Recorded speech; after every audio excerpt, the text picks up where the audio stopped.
आज बैसाखी पूर्णिमा का अवसर और कथा श्रवण करने को मिल रही है। भाग्य देखिएगा, यहाँ पर बहुत सारे शासकीय कर्मचारी भी लगे हैं, कोई डॉक्टर होने लगे हैं, कोई पुलिसकर्मी लगे हैं, कोई नगर पालिका के लगे हैं, कोई सेवादार लगे हैं, कोई सेवक में लगे हैं, कोई कार्यकर्ता लगे हैं। कभी जितने भी शासकीय कर्मचारी यहाँ लगे हों, चाहे पुलिस के लगे हों, डॉक्टर के लगे हों, चाहे प्रशासनिक आदि के लगे हों, कभी विचार करना, चित्तबिट्टी में बैठकर, कभी एकांत में बैठकर विचार करना, अभी तक जो नौकरी करी वो दुनिया की करी, पर 7 दिन की नौकरी महादेव की करने को मौका मिला। दुनिया की नौकरी करी, उसने तनख्वाह दी। जो तनख्वाह दुनिया की नौकरी करी, जो तनख्वाह गवर्नमेंट ने दी, वो तनख्वाह पत्नी और बच्चों के काम आई। पर ये 7 दिन की जो नौकरी तुम कर रहे हो सेवा की, ये तनख्वाह वो देगा और उसी के काम आएगी। ये निश्चितता जो उसने दिया। 7 दिन आप सेवा कर रहे हैं, 7 दिन सेवा में लगे, भगवत भजन में लगे, नौकरी की जगह नौकरी कर रहे हैं, कथा की जगह कथा सुन रहे हैं, ड्यूटी भी चल रही है और कथा भी चल रही है। अर्थात वो वही शिव महापुराण की कथा वही तो कहती है, चलती हुई दुकान में प्लाट ले लीजिए। चलती हुई दुकान में आपकी दुकान अच्छी चल रही है, व्यापार अच्छा चल रहा है, तो चलते चलते व्यापार में पत्नी के जेवर भी बना लो। चलती चलती दुकान में प्लाट भी ले लो, चलती चलती दुकान में मकान भी ले लो। अगर दुकान नहीं चलेगी, ना तो पत्नी के जेवर बना पाओगे, ना प्लाट ले पाओगे, ना मकान ले पाओगे, ना दुकान ले पाओगे। उसी तरह चलती हुई नौकरी में भी अगर भगवान शंकर की कथा मिल जाए तो समझ लो कि जीवन सार्थक हो गया।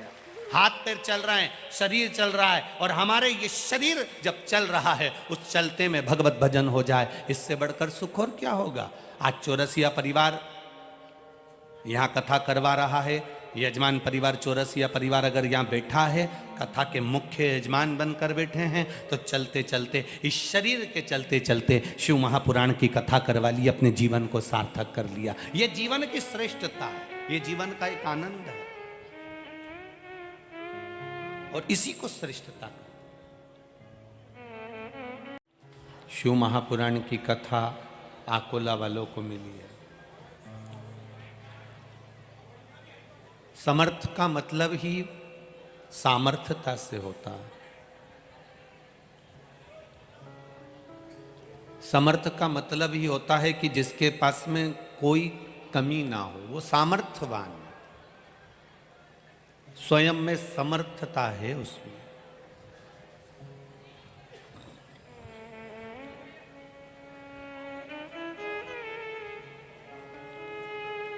स्वयं में सामर्थ्यता है उसमें।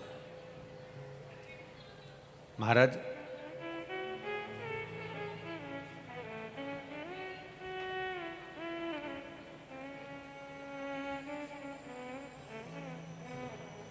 जब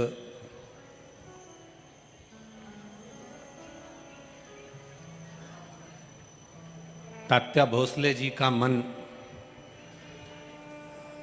परिवार से, घर से, कुटुंब से जब समाप्त हो गया,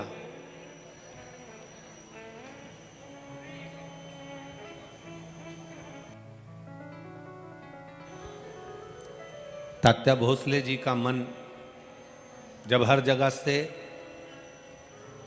अलग हो गया, तब तात्या भोसले जी ने एक विचार करा कि मैं अब जाऊं तो जाऊं कहां।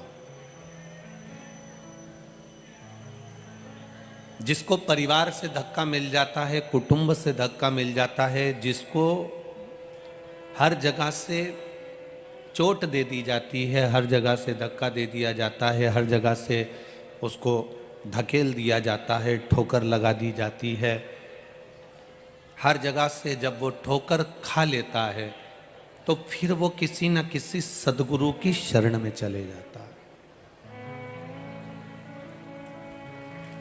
किसी न किसी गुरु की शरण में पहुंच जाता है।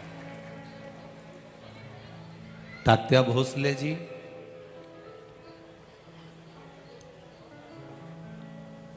जो मानकारी थे,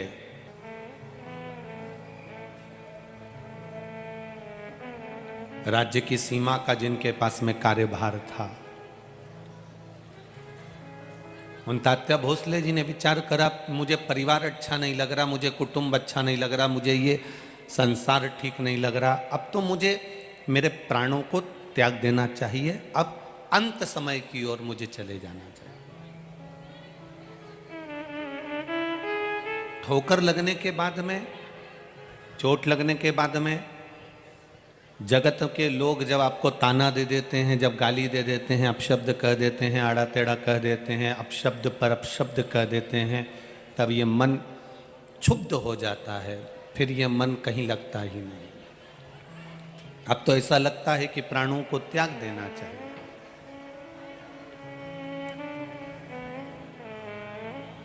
और फिर निवेदन करेंगे जो पहले कथा में कहा, फिर कहते हैं,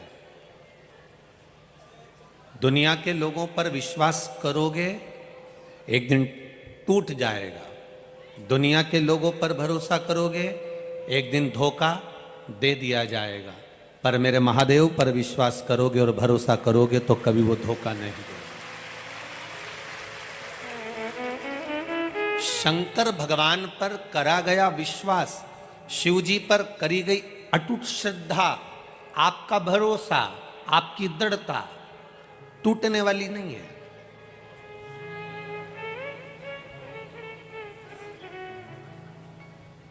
अब आप लोग इतनी संख्या में, रात्रि को 3 बजे से सुबह 8 बजे कथा है, तो 3 बजे रात से आप लोग आके बैठे हुए हो, जगह संभाल रहे हो, बैठने की व्यवस्था देख रहे हो, ये सब चीज आप ध्यान में लिए हुए हो कि मुझे 3 बजे रात से आपने अपने घर से निकले होगे, काम करा होगा। अब जरा विचार करिए, कितना परिवार का त्याग करा, अपनी निंद्रा का भी त्याग करा। नहीं तो तुम सुबह 7 बजे से पहले नहीं उठो, सुबह 7 बजे से पहले नहीं उठो। और वो तो कोई विशेष अगर घर में शादी हो, फंक्शन हो, तो तुम भले 6-5 बजे उठ जाओ, तो भी घर में भी कार्यक्रम होना, तो तुम 6:30 के पहले तो जगो ही नहीं।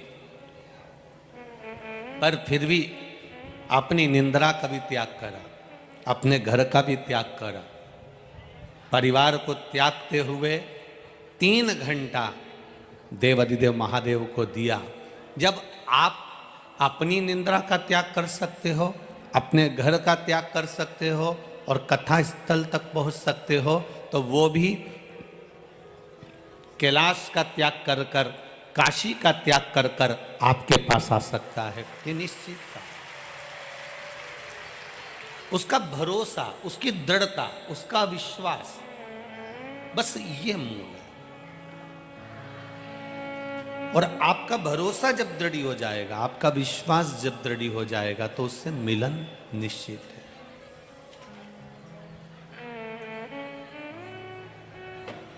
आप जितना भरोसा कर सकते हो उतना करिएगा।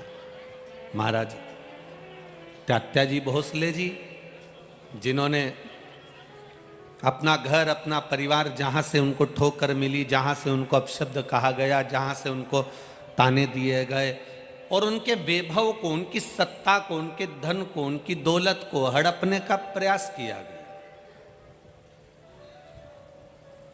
श्री स्वामी समर्थ शिव महापुराण की कथा कहती है कि संत के पास, गुरु जी के पास, भगवान के पास में किसी लोभ या लालच से नहीं जाना हमको। तेरे मंदिर में आना मेरा काम है और मेरी बिगड़ी बनाना तेरा काम। किसी लोभ या लालच से हम भगवान के मंदिर ना जाएं, किसी लोभ या लालच से हम परमात्मा की शरणागति में ना जाएं। आप यहां पर भी कथा में आओ ना, तो निवेदन है कि भीड़ बढ़ाने के लिए मत आना और किसी लोभ से मत पहुंचना। भीड़ बढ़ाने की जगह आप ये प्रयास करना कि मैं कथा में जा रही हूं तो मेरी भक्ति बढ़े, और लोभवश नहीं, परमात्मा को पाने के लिए मैं कथा में आई हूं और मेरा भोलेनाथ मुझे मिलेगा, ये निश्चितता तो प्राप्त जरूर होगा, मिलेगा जरूर। कितना अच्छा भले प्रशासन ने कहा कि दिन में कथा नहीं करना है,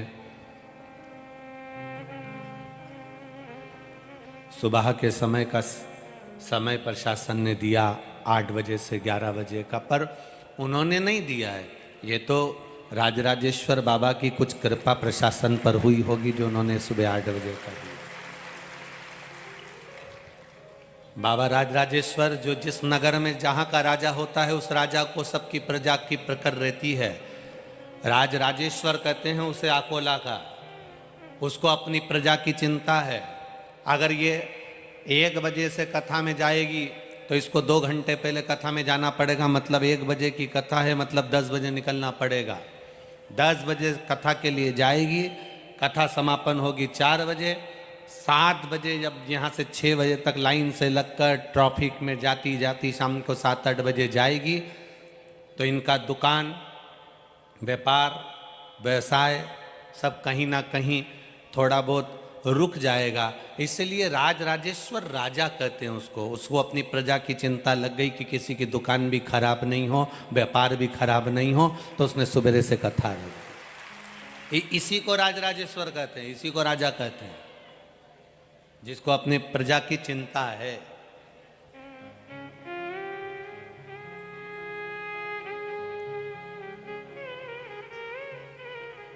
रामकृष्ण परमहंस जी और स्वामी विवेकानंद जी का चरित्र याद आ गया, जो वृंदावन की धरा पर सिर के बल उतरे थे और किसी ने प्रश्न कर लिया था रामकृष्ण परमहंस जी से कि भगवान की बंसी में ऐसा क्या है जो लोग पूरी रात भगवान की बंसी का इंतजार करते थे और भगवान के साथ रास करते थे। रामकृष्ण परमहंस जी ने कहा रात को सुबह ब्रह्म मुहूर्त में 4 बजे बताऊंगा। आधी रात को 1 बजे से वहां भीड़ लग गई यमुना जी के घाट पर, रामकृष्ण परमहंस जी नहीं आए। भीड़ लगी लगी लगी लगी लगी लगी 1 बजे से लेकर सुबह 5 बजे तक लोग इकट्ठे हो गए, लाखों की जनता इकट्ठी हो गई कि आखिर भगवान की बंसी में ऐसा क्या है जो गोपियां सुध भूल कर चली जाती थी आधी रात को। सुबह 6 बजे रामकृष्ण परमहंस जी आए और सारे लोगों ने, लाखों लोगों ने पूछा कि भगवान की बंसी में ऐसा क्या है जो गोपियां आधी रात को सुध भूल कर आ जाती थी। रामकृष्ण परमहंस जी ने कहा वो बंसी में क्या है मुझे नहीं मालूम, पर आज भी उस बंसी में दम तो है, इसलिए रात को 3 बजे से लेकर 6 बजे तक तुम यहां बैठे हो। हम भी नहीं जानते कि शिव महापुराण में क्या है, हम भी नहीं जानते कि भगवान के शंकर के नाम उच्चारण में क्या है, हम भी नहीं जानते कि शिव तत्व में क्या है, पर इतना जरूर जानते हैं कि शंकर की भक्ति में कुछ तो है जो रात को 3 बजे से आप भी यहां इंतजार कर रहे हैं। शिव महापुराण एक दृढ़ता के साथ में, एक भरोसे के साथ में, एक विश्वास के साथ में।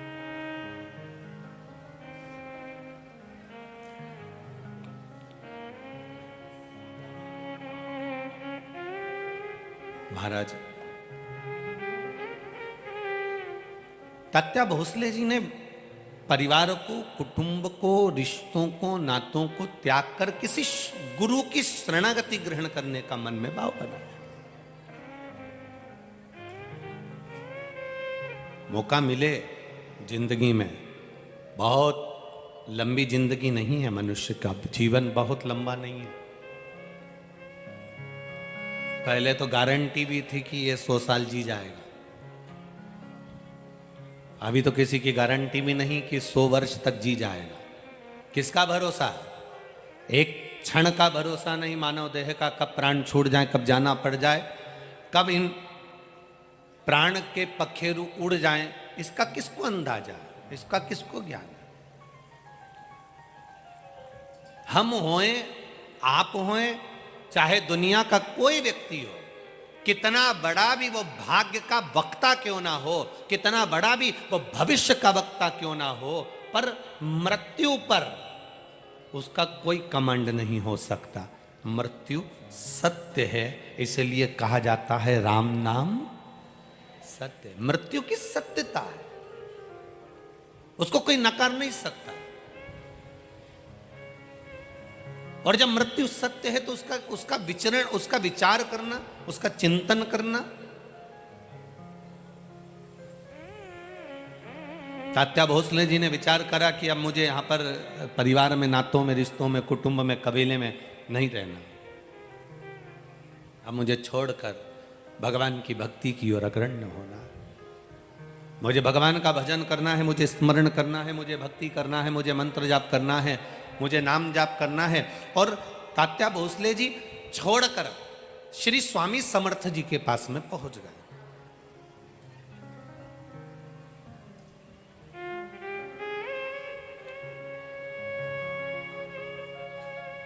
और वो स्वामी समर्थ, दुनिया के लोग कहते हैं कि ये दत्त का अवतार है, दुनिया के लोग कहते हैं ये नरसिंह जी का अवतार है, पर कभी आपने अगर श्री स्वामी समर्थ जी का दर्शन किया हो तो उनके गले में एक रुद्राक्ष, अंतिम समय तक प्राण छोड़ने के कुछ देर पहले उन्होंने अपना रुद्राक्ष उतार कर अपने एक भक्त को दे दिया था। पूरी जिंदगी उनके गले में एक रुद्राक्ष पड़ा रहा, वो श्री स्वामी समर्थ जी थे। एक रुद्राक्ष अपने गले में धारण करते हैं। कोई कहता है कि दत्त के अवतार है, कोई कहता है शिव के अवतार है, कोई कहता है ब्रह्मा के अवतार है, कोई कहता है नारायण के अवतार है, कोई कहता है राम के अवतार है, कोई कहता है कृष्ण के अवतार है। पर कोई सदगुरु, कोई संत, कोई साधु, कोई सन्यासी, कोई तपस्वी, कोई साधक, कोई उपासक जब भी भजन करता है, जब भी मंत्र जाप करता है, जब भी नाम जाप करता है, जब भी नाम स्मरण करता है, जब मंत्र में डूबा रहता है, नाम में डूबा रहता है, नाम स्मरण में डूबा रहता है, महाराज वो किसका अवतार है ये तो नहीं कह सकते, पर इतना जरूर कह सकते हैं जो भगवान की भक्ति में डूबने वाला संत होता है, साधु होता है, सन्यासी होता है, इसको बंद कर बाबा, सन्यासी होता है, तपस्वी होता है, साधक होता है, उपासक होता है, वो किसका अवतार है ये नहीं कह सकते, पर इतना जरूर कह सकते हैं कि वो भगवान शिव का, राम का, कृष्ण का, दत्त का कृपा पात्र होता है, इसलिए करुणा कर सकते।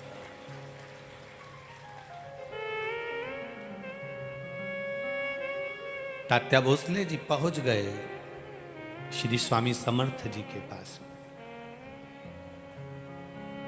अब जाकर उन्होंने जैसे ही पहुंचे तो स्वामी समर्थ जी का ध्यान मुद्रा में, भक्ति में लगा हुआ था, ध्यान में मैं। तात्या भोसले जी ने प्रणाम किया तो स्वामी समर्थ जी ने कहा, क्यों मानकारी जी, आपके पास में तो एक क्षेत्र का राज्य है, आपके पास में तो एक क्षेत्र का सारा सुख है, और आप आज संत के पास आकर बैठे हो। बचपन, जवानी, अधेड़ी और बुढ़ापा, इन चार अवस्था में से जो अवस्था आपकी निकल गई उसको निकल जाने दो, क्योंकि जो चले गया वो तो वापस नहीं आ सकता। अभी छत्तीसगढ़ की कथा में, भिलाई की कथा में आपसे कहा था, दुनिया की ऐसी कोई सी दौलत नहीं बनी, करोड़पति से करोड़पति व्यक्ति, धनपति से धनपति व्यक्ति, वैभवपति से वैभवपति व्यक्ति, दुनिया में अभी तक वो दौलत नहीं बनी जो आपके गए हुए समय को वापस ला कर दे दे। दुनिया की दौलत में वो सामर्थ्यता नहीं। दौलत से मकान खरीद लोगे, घर खरीद लोगे, प्लाट खरीद लोगे, शादी कर लोगे, बच्चे हो जाएंगे, कुटुंब, कबीला, सब कुछ हो सकता है। फैक्ट्री, दुकान, जमीन, जायदाद, प्लाट, कॉलोनी, मकान, गाड़ी, बंगला, ब्याह, शादी, सब कुछ दौलत से हो सकता है, पर धन से गया हुआ समय वापिस नहीं ला सकते। तो शिव पुराण कहती है गया समय वापिस नहीं आ सकता, तो एक काम जरूर हो सकता है कि भजन कर कर शंकर जी को एक लोटा जल चढ़ाकर आने वाले समय को संवारा जा सकता है। जो गया उससे मतलब नहीं, जो चले गया उससे मतलबता नहीं रखना। अब जो बच्चा है, हमारी जो अवस्था बची है, हमारा जो समय बचा हुआ है, जो हमारे पास में कीमती समय हमारा जो बचा हुआ है, उसमें हम भगवत भजन क्यों ना करें? हम उसमें राम नाम, कृष्ण नाम, शिव नाम क्यों ना जपें? हम उसमें भगवत स्मरण क्यों ना करें?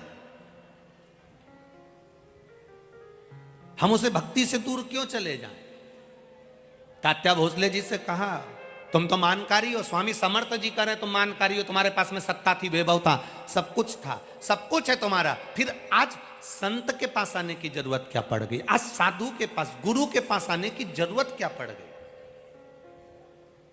अगर दुनिया में सताए ना होते तो तेरे दर पर आए ना होते। जो दुनिया में ठोकर खा जाता है, सारी दुनिया में सताया जाता है, जगह जगह से अपशब्द कहे जाते हैं, ठोकर लगाई जाती है, जो दुनिया में सताए ना जाते तो तेरे दर पर आए ना जाते। हमें सताया तब तो तेरे पास आए हैं, लोगों ने चोट दी जब तो तेरे पास पहुंचे हैं, दुनिया के लोगों ने अपशब्द कहा तब तो हम तेरे पास पहुंचे हैं। हम पहुंचे तब हैं जब दुनिया ने सता दिया।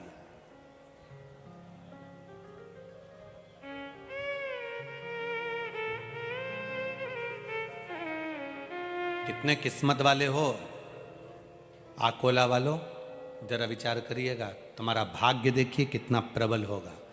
आज पूर्णिमा का दिन और कथा श्रवण करने को मिल रही है, और इसी को श्रेष्ठता।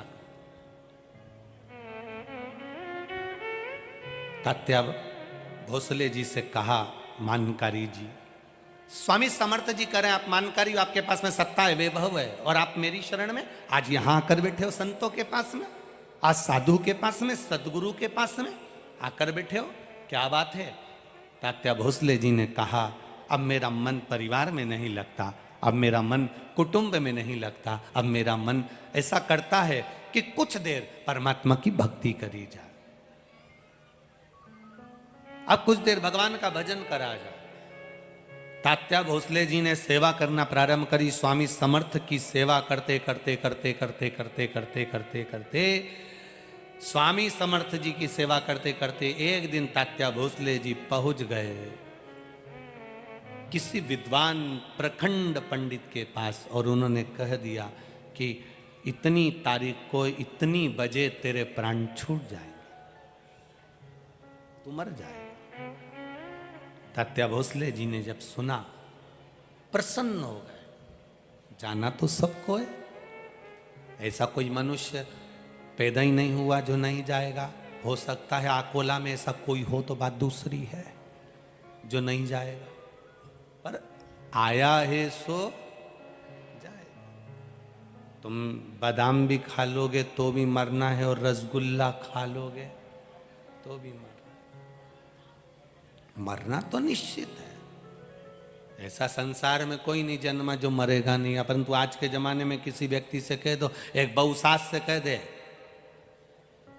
कल मरने वाली है, बस बहू सास से इतना कह दे कि तू कल मरने वाली है, तो सास को गुस्सा आ जाए, मेरे मरने की कामना करती, उसमें क्या दिक्कत है? बहू तो बोल रही है ना कल मरने वाली है, मतलब आज से भजन चालू कर दे, राम नाम, कृष्ण नाम, शिव नाम जपना प्रारंभ कर दे, शिव जी की शरणागति चले जाए।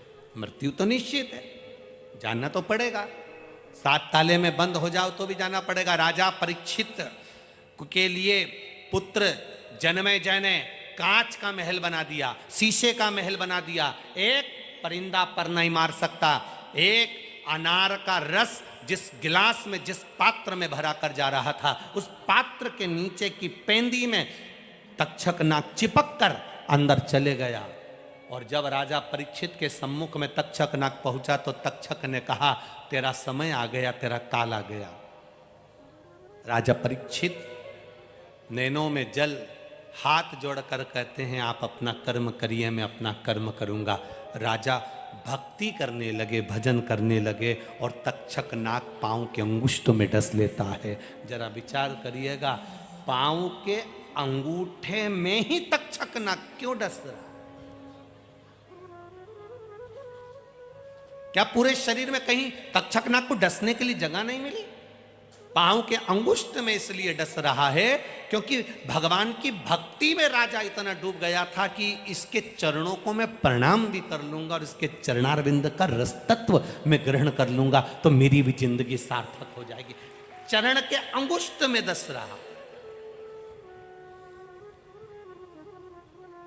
देवी भागवत में लिखा है कि तक्षक नाग ने जब अंगुष्ठ में डसा, परीक्षित के चेहरे पर मुस्कुराहट थी क्योंकि उसको भगवत पद की प्राप्ति थी।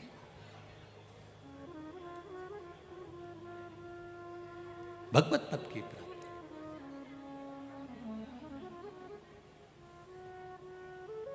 भजन की प्राप्ति, इच्छा। इतनी धूप पड़ रही है, गर्मी पड़ रही है, तपन पड़ रही है और आप धूप में बैठे हो। यहाँ देखो माताएं बैठी, उधर पीछे देखो तो जगह नहीं, सब भरे पड़े हुए हैं। सारे पंडालों में लोग भरे हुए हैं, धूप में खड़े हुए हैं। अर्थात आपके भीतर कहीं ना कहीं शिव भक्ति तो है, और वो भक्ति है तो काल भी डरता है भक्त के पास आने के लिए। अकाल मृत्यु वो मरे जो काम करे चंडाल का, और काल उसका क्या बिगाड़े जो भक्त हो महा काल का। जो शिव का उपासक है उसके लिए सब सरल है।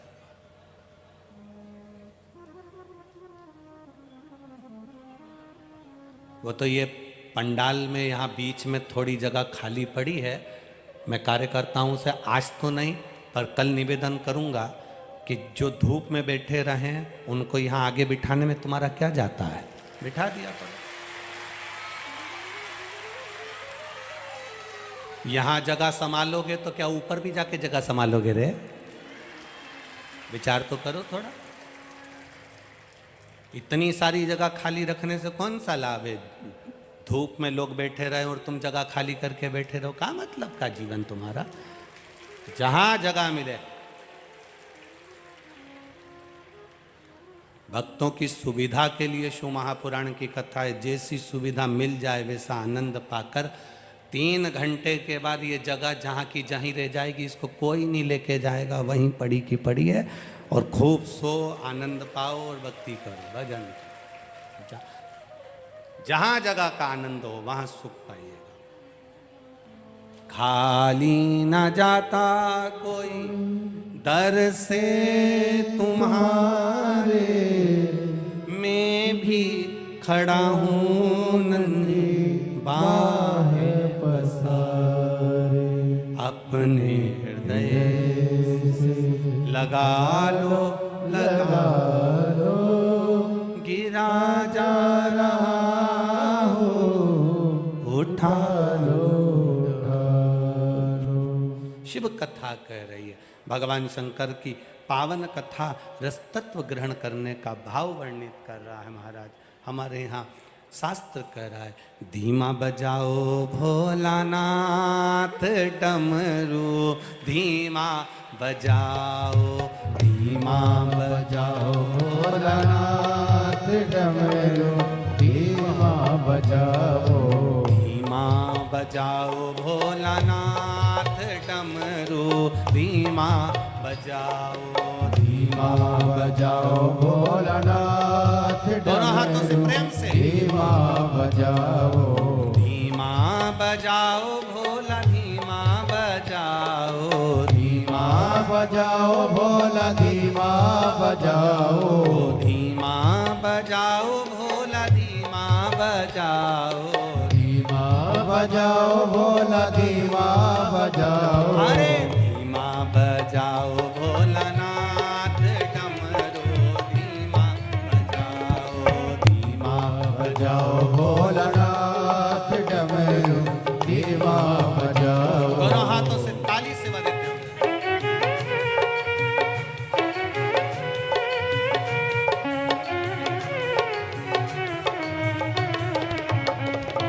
डमरू की धुन सुन के ब्रह्मा जी आए, डमरू की धुन सुन के ब्रह्मा जी आए। ओ ब्रह्मा जी आए संग ब्रह्मणी को लाए, ब्रह्मा जी आए संग ब्रह्मणी को लाए। अरे धीमा बजाओ भोलानाथ डमरू धीमा बजाओ, धीमा बजाओ भोलानाथ डमरू धीमा बजाओ, ओ धीमा बजाओ भोलानाथ डमरू धीमा बजाओ, धीमा बजाओ भोलानाथ डमरू धीमा बजाओ। आओ से बड़े आनंद के साथ।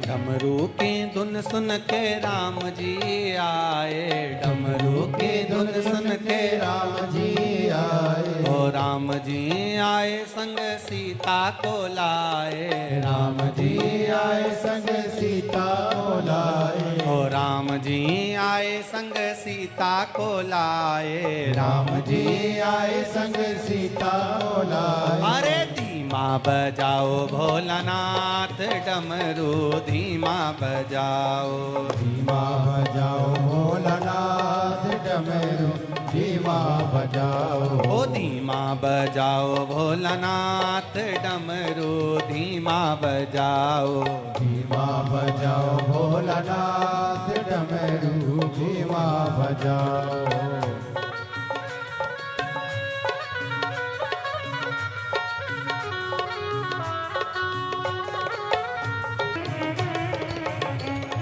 डमरू की धुन सुन के विष्णु जी आए, डमरू की धुन सुन के विष्णु जी आए, डमरू की धुन सुन के विष्णु जी आए, डमरू की धुन सुन के विष्णु जी आए, विष्णु जी आए संग लक्ष्मी को लाए, विष्णु जी आए संग लक्ष्मी को लाए, विष्णु जी आए संग लक्ष्मी को लाए, विष्णु जी आए संग लक्ष्मी को लाए। अरे धीमा बजाओ भोलानाथ डमरू धीमा बजाओ, धीमा बजाओ भोलानाथ डमरू धीमा बजाओ, अरे धीमा बजाओ भोलानाथ डमरू धीमा बजाओ, धीमा बजाओ भोलानाथ डमरू धीमा बजाओ, अरे धीमा बजाओ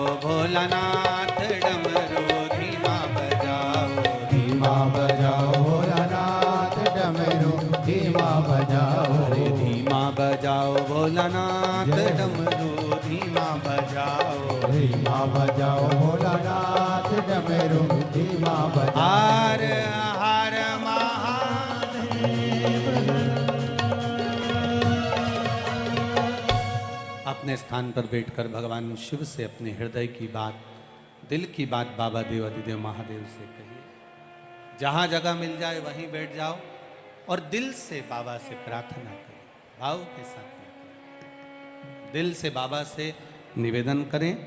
आज बैसाखी पूर्णिमा का अवसर, भगवान शिव से प्रार्थना करें, भगवान शंकर से निवेदन करें, भगवान शिव से अपने हृदय की बात भाव के साथ करें।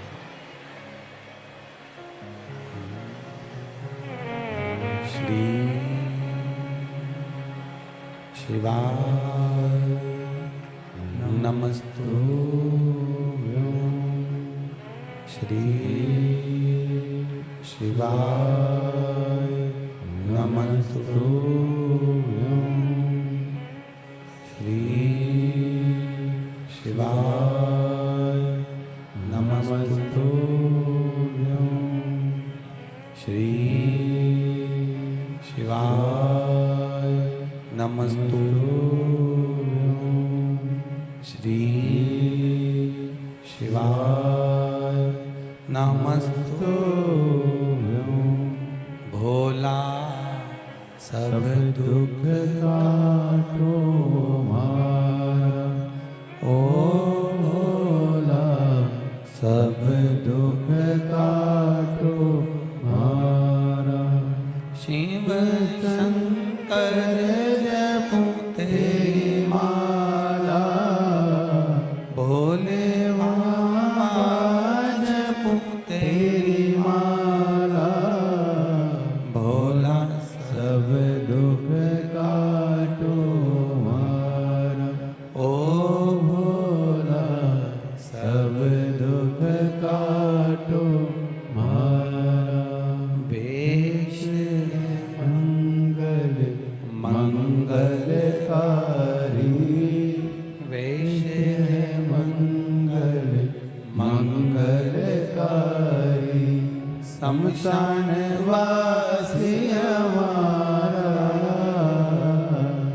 शमशान वासी हमारा ओ भोला, सब दुख काटो भारा। ओ भोला, सब दुख काटो भारा। तात्या भोसले जी से कह दिया गया कि तुम्हारे प्राण छूटने वाले हैं, तुम्हारा अंतिम समय आ गया, तुम्हारे प्राण जाने वाले हैं। आज स्वामी समर्थ जी के पास में, श्री स्वामी समर्थ के पास में जब तात्या भोसले जी बैठे हुए,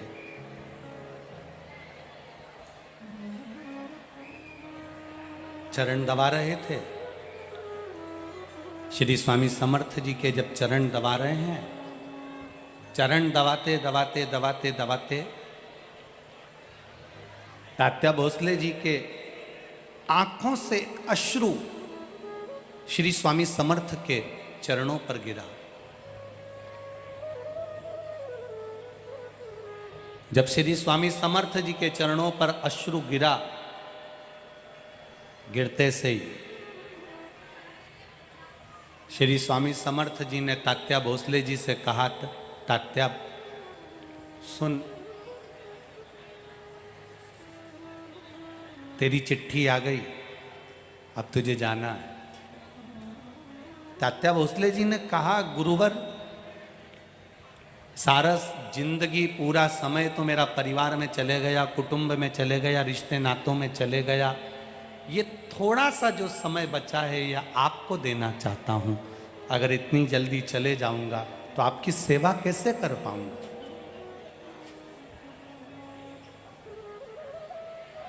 श्री स्वामी समर्थ जी ने तात्या भोसले जी से कहा, तो एक काम करना,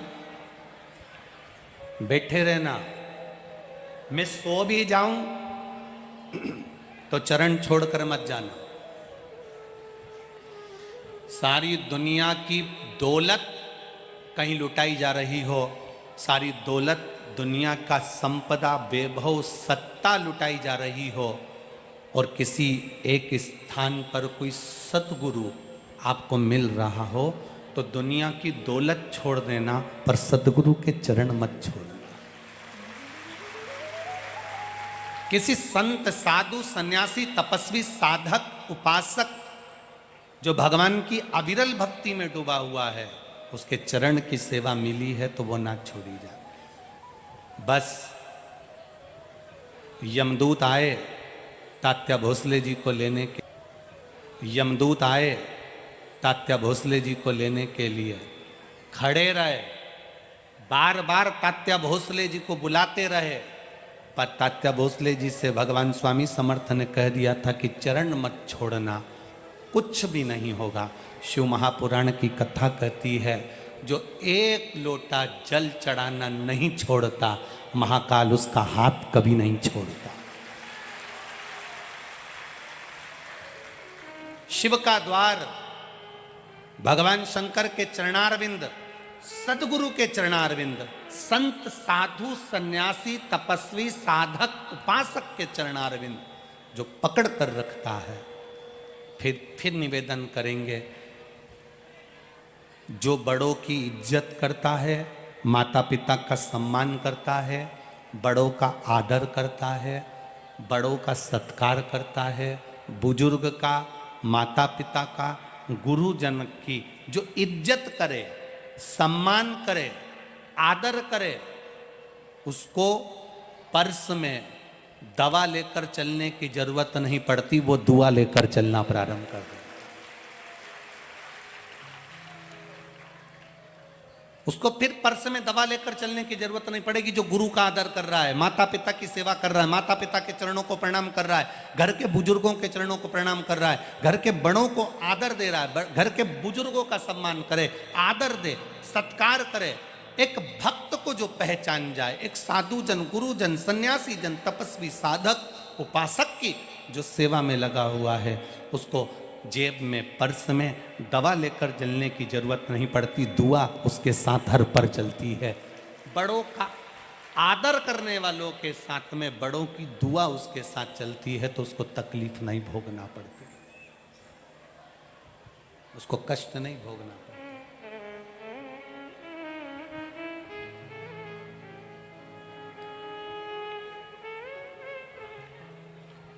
भोले मैं तेरी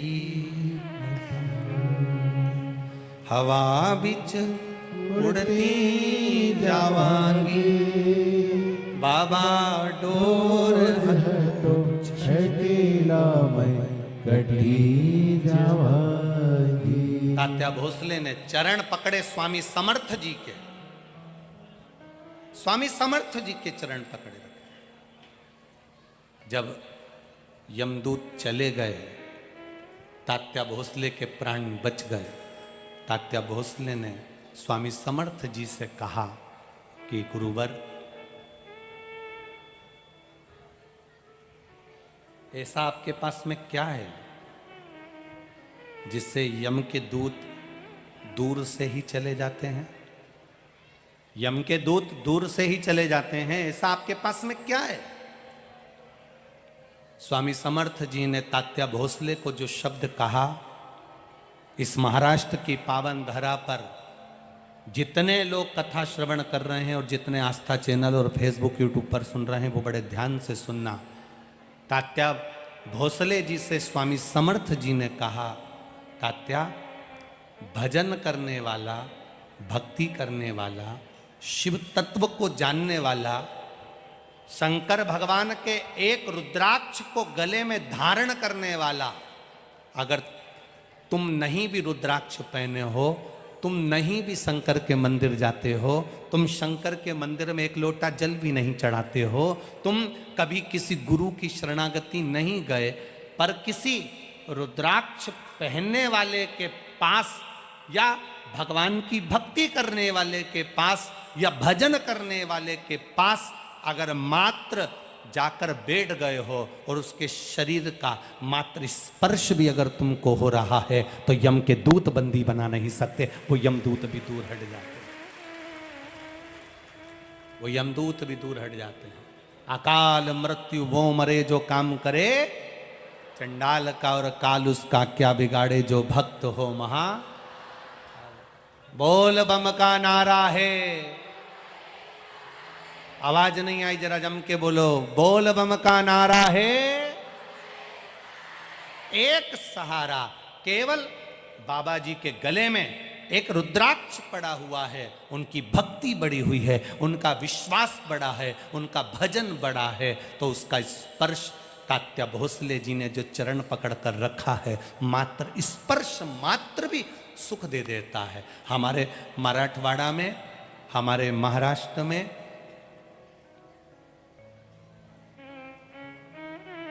अब इधर विदर्भ में ऐसा है कि नहीं ये पता नहीं, विदर्भ साइड में, आप लोग विदर्भ के अंतर्गत आते हो ना? अरे बोलो तो जम के, आते हो ना विदर्भ के अंतर्गत?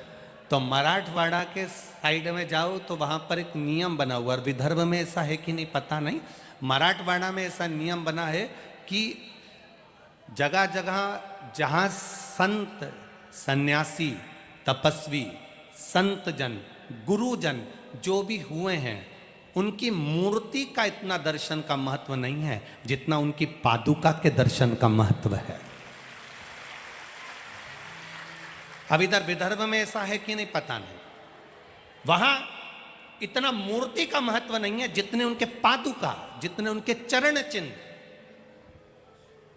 के दर्शन का महत्व है। क्यों? गुरु का, संत का, साधु जन के चरण का मात्र स्पर्श मात्र हो जाता है, स्पर्श मात्र। इसलिए आज भी पूरी दुनिया में ऐसा कोई मंदिर नहीं जिस मंदिर में भगवान के चरण छूने की इजाजत मिली हो। तिरुपति में चले जाओ तो भगवान के चरण नहीं छू सकते, नाथ द्वारा में चले जाओ भगवान के चरण नहीं छू सकते। तुम्हारी मर्जी पड़े जिस मंदिर में जाना, भगवान के चरण, बांके बिहारी का दर्शन करने जाओ चरण नहीं छू सकते, राधा वल्लभ लाल का दर्शन करने जाओ चरण नहीं छू सकते, तुम अयोध्या के कनक बिहारी का दर्शन करने जाओ चरण नहीं छू सकते, तुम बद्री विशाल का दर्शन करने जाओ चरण नहीं छू सकते, तुम द्वारका जी दर्शन करने जाओ द्वारकाधीश के चरण नहीं छू सकते। तुम दुनिया के सारे मंदिर में घूमकर आना, किसी मंदिर में चरण छूने की इजाजत नहीं है। केवल महाराष्ट्र का हरि विठ्ठल का एक मंदिर है जहां भगवान के चरण छूने की इजाजत है। केवल महाराष्ट्र का हरि विठल का मंदिर जहां पर भगवान के चरण को हाथ लगाने का महत्व है, जहां भक्त जाता है और भगवान के चरणों को छूकर अपना शीश नवाकर उसके चरणों में अपना माथा रगड़ कर आता है, वो दुनिया का केवल एक मंदिर है, वो हरि विठल पांडुरंगा का मंदिर है। जो महाराष्ट्र का, सारी दुनिया में कितने भी बैकुंठ होंगे, सारी दुनिया में कितने भी बैकुंठ होंगे, पर महाराष्ट्र का बैकुंठ हरि विठल के चरण है, श्री विठल के चरण। ये महाराष्ट्र का बैकुंठ है, ये महाराष्ट्र का बैकुंठ।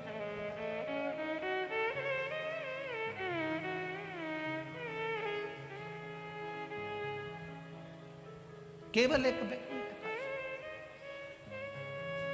कौन ने मांगा था? हरि विठल के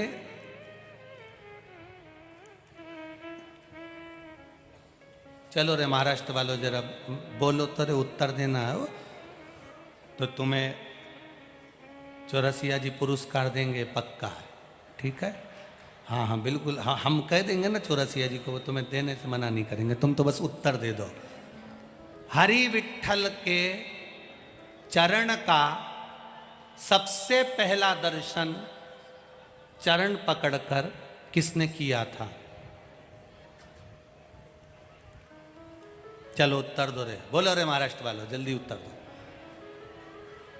श्री हरि विठल के चरणारविंद को पकड़कर उनके चरण के दर्शन की शुरुआत सबसे पहले किसने करी थी? तुकाराम जी ने, नामदेव जी ने, पौंडरिक, पौंडरिक,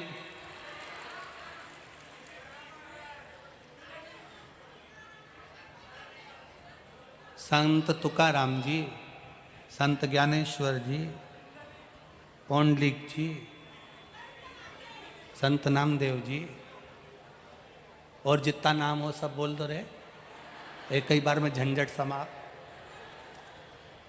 सबसे पहले चरण पकड़े, प्रणाम किया और चरण पकड़ने की, छूने की शुरुआत, नमन करने की शुरुआत हरि विठल के चरणों को श्री नर हरिदास सुनार ने करी थी।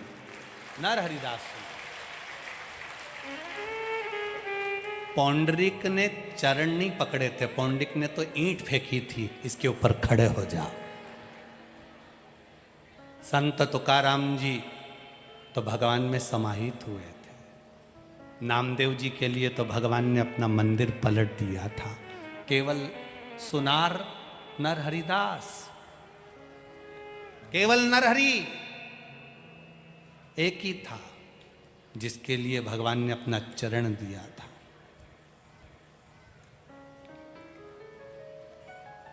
सुनार था, सोने चांदी का काम करता था श्री नरहरि।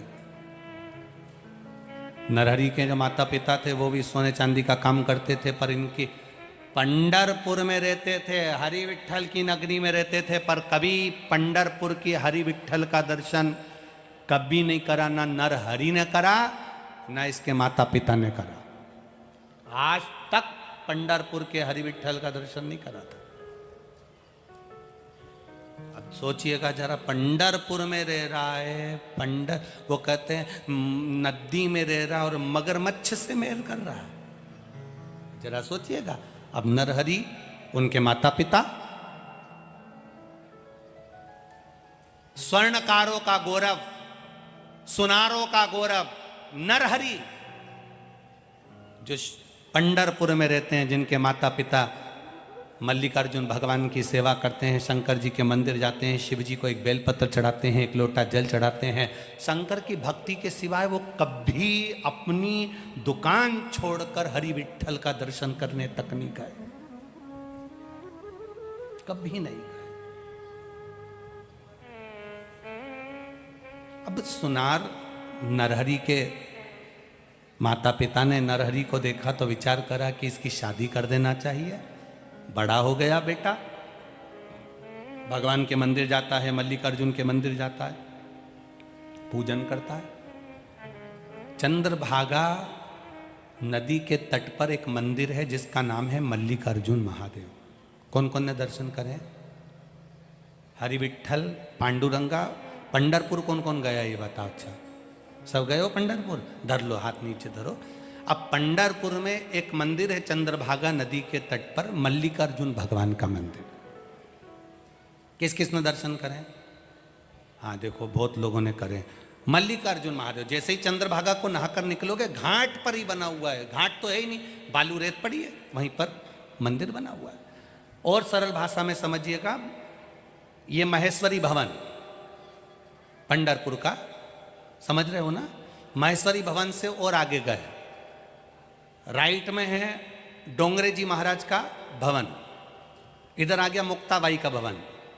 डोंगरे जी महाराज के भवन से और आगे गए, बस आगे जाकर जो चंद्रभागा नदी के तट के लिए नीचे के लिए जाएंगे, वहीं पर श्री मल्लिकार्जुन भगवान का मंदिर बना हुआ है, जहां पर हरि नरहरि सुनार के माता पिता शिव भक्ति करते थे। नरहरि भी भगवान शंकर की भक्ति करता था।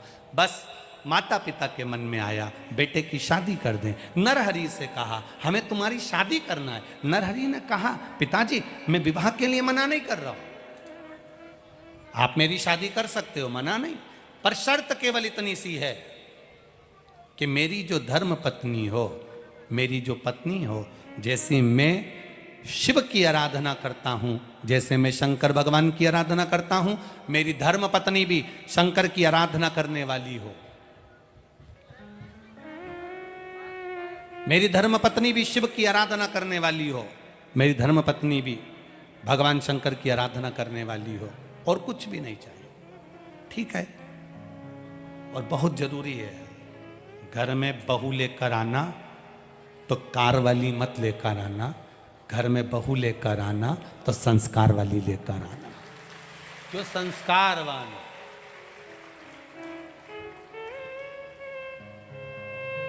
लड़की ज्यादा पढ़ी लिखी है, उसके हिसाब से लड़का देखना।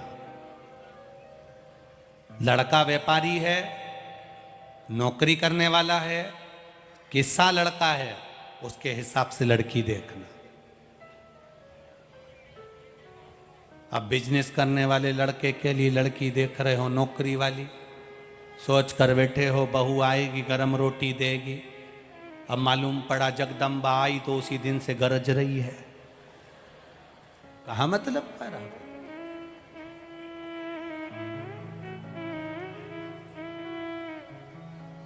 जैसा वर है वैसे हिसाब से कन्या देखिए, कन्या के हिसाब से वर देखिए। माता पिता से कहा मेरे लिए लड़की देखो तो ऐसी देखना जो भगवान की भक्ति करने वाली हो, भजन करने वाली हो, शिव महापुराण की कथा का रसतत्व ग्रहण करने वाली हो, शंकर का अनुमोदन करने वाली हो, शंकर जी पे एक बेलपत्र चढ़ाने वाली हो, शंकर भगवान पर एक लोटा जल चढ़ाने वाली हो। मालूम पड़े कन्या, बच्ची, बेटी रोज शंकर जी के मंदिर जाती हो, और पति ऐसा मिल जाए जो मंदिर जाए तो गाली बके, मंदिर जाने नहीं दे, कथा में जाने नहीं दे, सत्संग में जाने नहीं दे, भजन में जाने नहीं दे, बड़ा बड़ा चिल्ला चोट करे, बहुत क्रोध करे।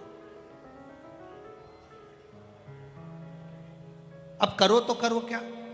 तो नरहरि ने कहा, नरहरि सुनार बोले कि पिताजी मेरी शादी करना, लड़की ऐसी होना चाहिए जो शंकर जी की भक्त हो।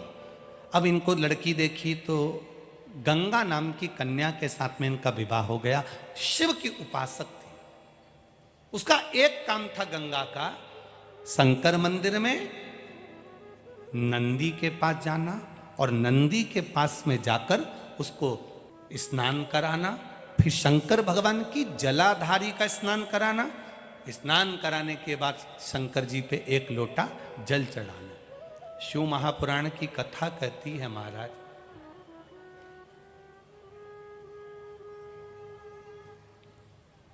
एक बेलपत्र और एक दुर्बा, मात्र एक बेलपत्र और एक दुर्बा। दुर्बा जानते हो ना, दूब बोलते हो कि दुर्बा बोलते हो? हाँ दुर्बा बोलते ना, हरा हरा कलर की। एक दुर्बा और एक बेलपत्र। प्रयास करना जिंदगी में एक बार, जिन बेटा बेटी का मंगल विवाह नहीं हुआ हो, और जिसको लगता है कि भगवान शादी हो तो ऐसी जगह हो जहां हमारा आदर।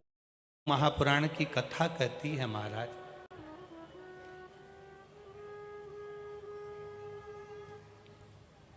एक बेलपत्र और एक दुर्वा, मात्र एक बेलपत्र और एक दुर्वा। दुर्वा जानते हो ना, दूब बोलते हो कि दुर्वा बोलते हो? हाँ, दुर्वा बोलते हैं ना, हरा हरा कलर की। एक दुर्वा और एक बेलपत्र। प्रयास करना जिंदगी में एक बार, जिन बेटा बेटी का मंगल विवाह नहीं हुआ हो और जिसको लगता है कि भगवान शादी हो तो ऐसी जगह हो जहां हमारा आदर हो, सम्मान हो, सत्कार हो, जहां लोग हमारा आदर करें, सम्मान करें, सत्कार करें, ऐसी जगह विवाह हो जहां आदर सम्मान मिले। एक दुर्वा, एक बेलपत्र, जो सोमवार की अष्टमी के दिन नंदीश्वर का स्पर्श कराकर, नंदी का स्पर्श कराकर, जलाधारी का स्पर्श कराकर शिवलिंग के ऊपर समर्पित कर देता है, उसको जो वर प्राप्त होता है और घर प्राप्त होता है वह अच्छा ही प्राप्त होता है। अदालत तक नहीं जाना पड़ता, तलाक तक बात नहीं पहुंचती और उसके घर में सुख और समृद्धि रहती। क्या क्या चढ़ाना है जम के बोलो जरा? एक दुर्वा और एक बेलपत्र। बहुत दिन सोमवार की अष्टमी, भगवान शिव की आराधना का दिन है सोमवार की अष्टमी, जिस दिन माता पार्वती और भगवान शिव का मिलन हुआ। अब नरहरि सुनार ने कहा कि विवाह हो तो ऐसा हो, तो गंगा नाम की कन्या के साथ उनका विवाह हो गया। विवाह होने के बाद में माता पिता ने सारा सोने चांदी का काम अपने बेटे को दे दिया। बेटा सोने चांदी का काम करने लगा, समय व्यतीत होने लगा, समय जाने लगा। नरहरि सुनार आज तक किसी मंदिर के अंदर दर्शन करने नहीं गया। केवल अगर दर्शन करे तो महादेव के करे, पूजन करी तो महादेव की करी, आराधना करी तो महादेव की करी, अर्चना करी तो महादेव की करी। कभी पंढरपुर में रहने के बाद भी हरि विठ्ठल का दर्शन करने नहीं गया। अब भगवान की लीला देखिए कितनी विचित्र है। हरि विठ्ठल के सिर पे शिवलिंग, करें दर्शन?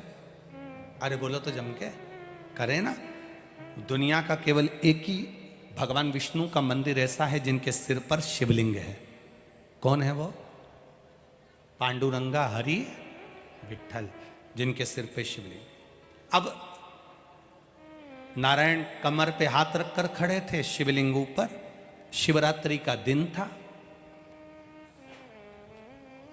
मल्लिकार्जुन के मंदिर में नरहरि सुनार शिव जी की आराधना कर रहे थे। ऊपर महादेव बैठे बैठे हरि विठ्ठल से बातें कर रहे थे। हरि विठ्ठल ने आज महादेव से कहा, कितने भक्त दर्शन के लिए आते हैं, कामना लेकर आते हैं, और ललकता देखिए इन भक्तों की,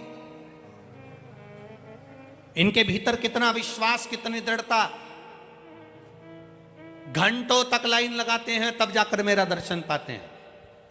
इतने में महादेव जी जो ऊपर बैठे थे उन्होंने कह दिया हरि विठ्ठल से, सारी दुनिया के लोग तेरा दर्शन करने आते हैं, पर तेरी नगरी में एक रहता है नरहरि सुनार। ना तो उसका बाप तेरा दर्शन करने आया पिताजी, और ना वो आज तक दर्शन करने आया।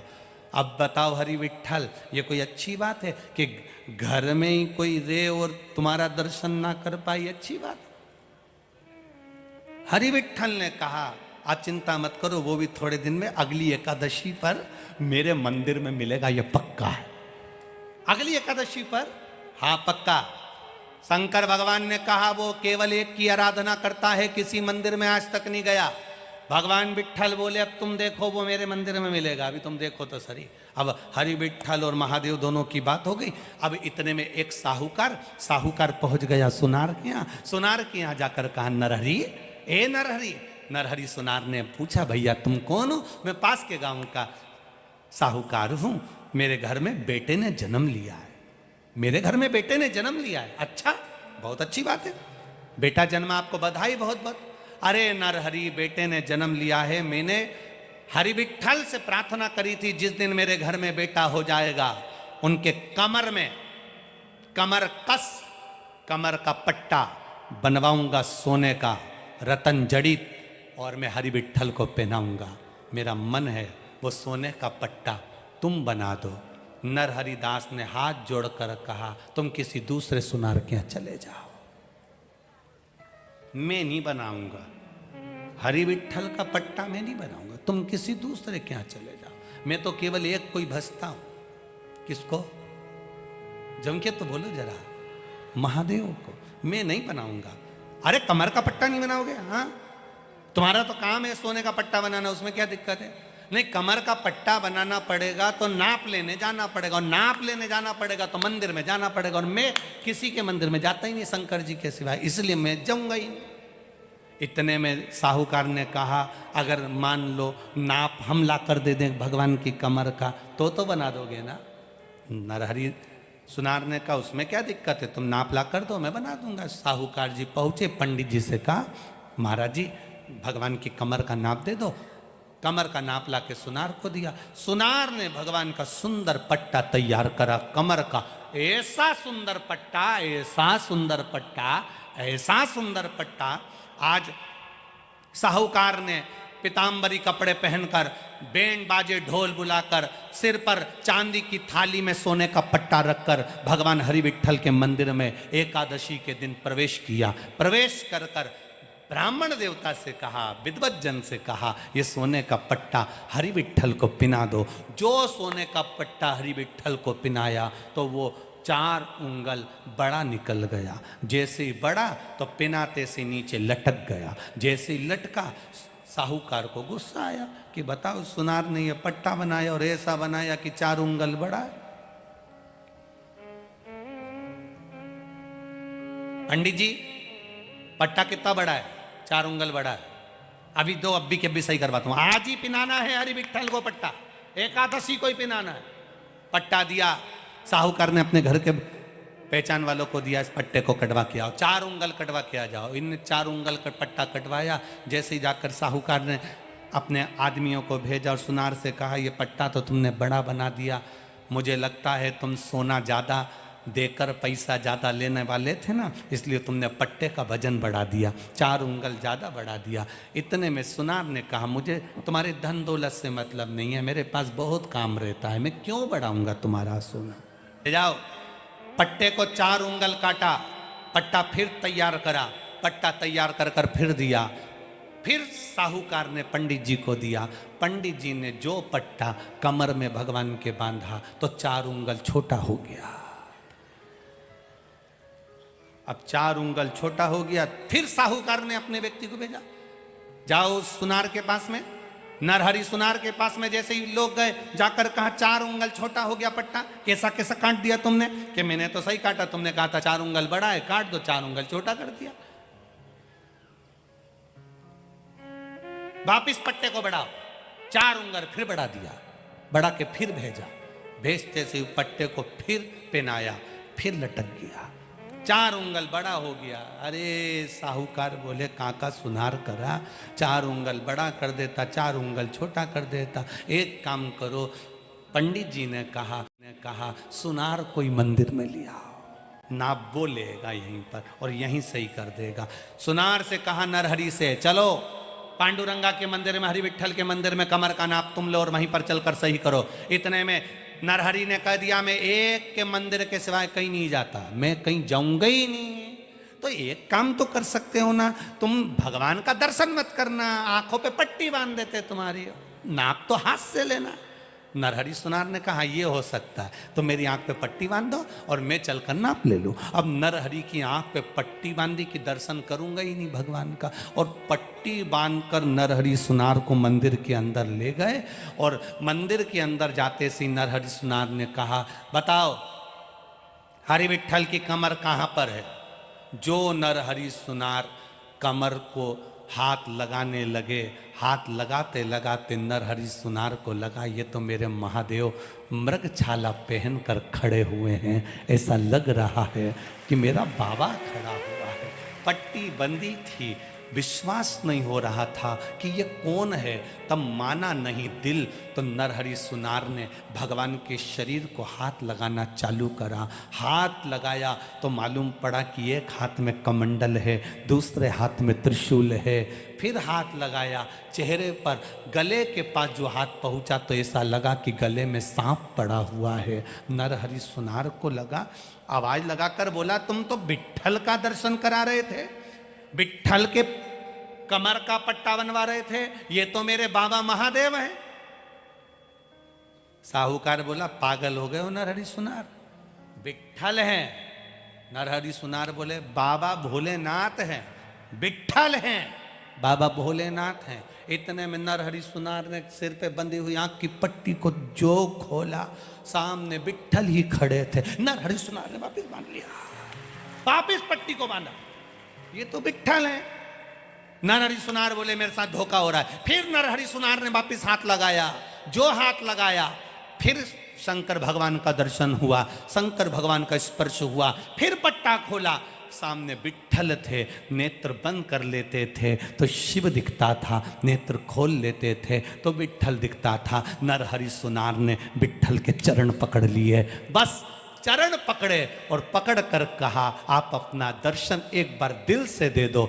जो शीश चरण में झुकाया, झुकाते से ही नारायण के चरण में दोनों का दर्शन, नरहरि सुनार को शिव और हरि का दर्शन हो रहा था। बस उस दिन नरहरि सुनार ने चरण पकड़कर कह दिया, मेरे पांडुरंगा हरि विट्ठल, ऐसी कृपा करना, दुनिया में राम का दर्शन करेंगे तो राम के दर्शन का पुण्य मिलेगा, कृष्ण का दर्शन करेंगे तो कृष्ण के दर्शन का पुण्य मिलेगा, देवी का दर्शन करेंगे तो देवी के दर्शन का पुण्य मिलेगा। हे मेरे हरि विट्ठल, ऐसी कृपा करना, जो तुम्हारे चरण का स्पर्श करे उसे हरि और हर के दर्शन का पुण्य फल प्राप्त हो जाए, ऐसी कृपा कर।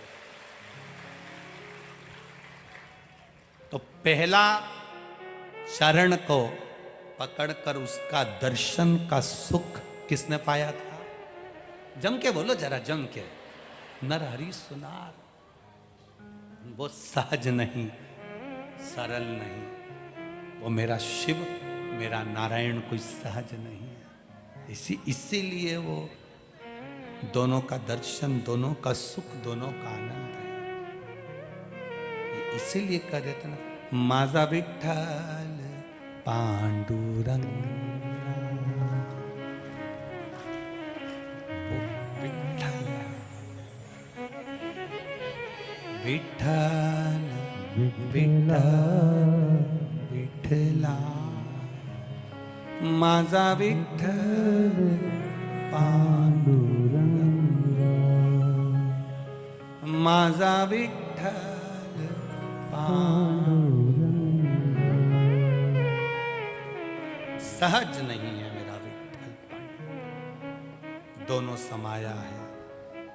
संत, सदगुरु, प्रभु, परमात्मा, घर के बुजुर्ग, घर के बड़े, जिनके चरण का मात्र स्पर्श कर लेने पर, जिनके चरण को मात्र पकड़ लेने पर हमें दवा की जरूरत नहीं पड़ती, उसकी दुआ हमारे साथ चलती है। वो शिव तत्व,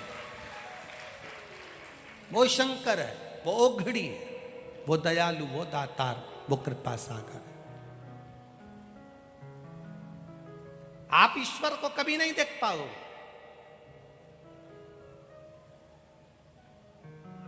आप नहीं देख सकते ईश्वर को। हमारे नेत्र में इतना काम, इतना लोभ, इतनी आसक्ति, इतनी वासना, इतनी तृष्णा, इतनी आसक्तियां भरी है कि हम अपनी इन नग्न नेत्रों से, इन नेत्रों से हम ईश्वर को नहीं देख सकते। पर इतना विश्वास रखना, हम उस भगवान को नहीं देख सकते, पर वो भगवान हमको देख सकता है। तुम में से कितने लोग हैं जो चोटे को देख लेते हैं? कोई तुम्हारा मंगलसूत्र चुराएगा, कोई तुम्हारी चेन चुरा लेगा, कोई तुम्हारा पर्स चुरा लेगा, कोई तुम्हारा मोबाइल चुरा लेगा। पहले तो आप लोगों से निवेदन है कि सोना, चांदी, हीरा, पन्ना, जो भी कीमती सामान है उसको लेकर कथा में मत पहुंचना। ना तो समिति उसकी जवाबदार होगी, ना यहाँ की प्रशासन जवाबदार होगी। आप खुद जवाबदार होंगे। कोई सामान आपका कीमती लेकर आप कथा में कभी मत आओ। सोने का मंगलसूत्र पहने रहोगे तो बार बार सोने के मंगलसूत्र पर ध्यान रहेगा। खोटेला पहन रहोगे, खोटा पहने रहोगे तो तुम्हारा ध्यान जाएगा नहीं, तुम्हारा पूरा ध्यान कथा में लगा रहेगा। नहीं तो कई लोग अच्छी चप्पल पहन के आ जाते हैं 700 800 900 रुपए की, तो उनका ध्यान वहीं रखा रहता।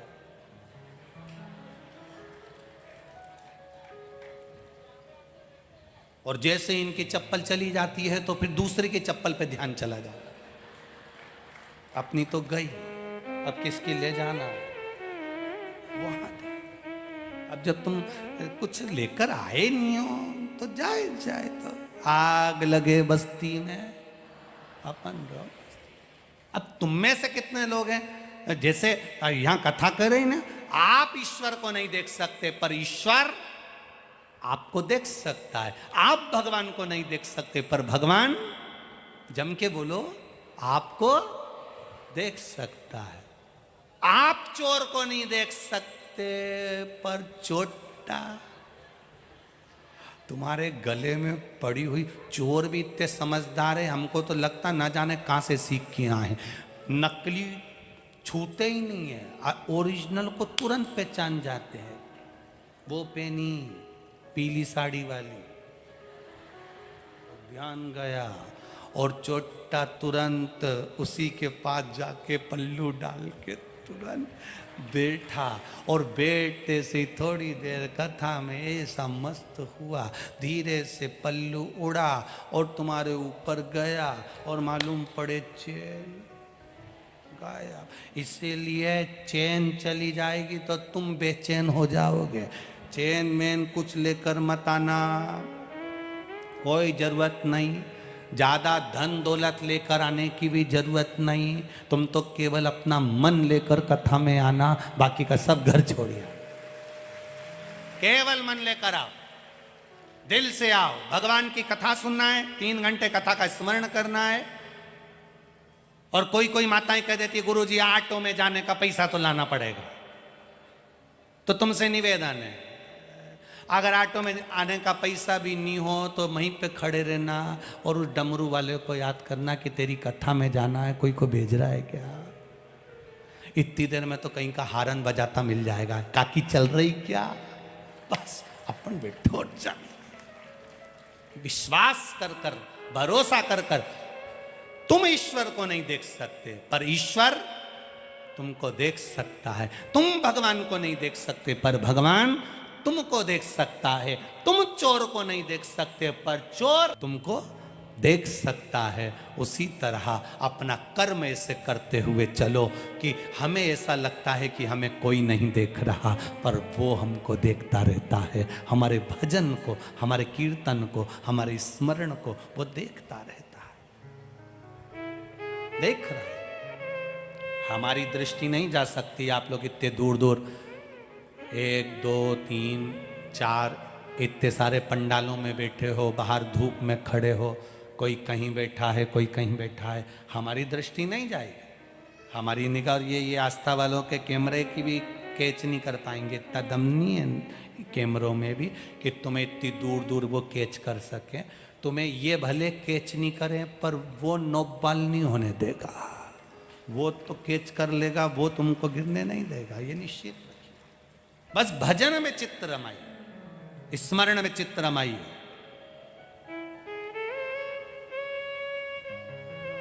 भगवत भजन की ओर अग्रणी।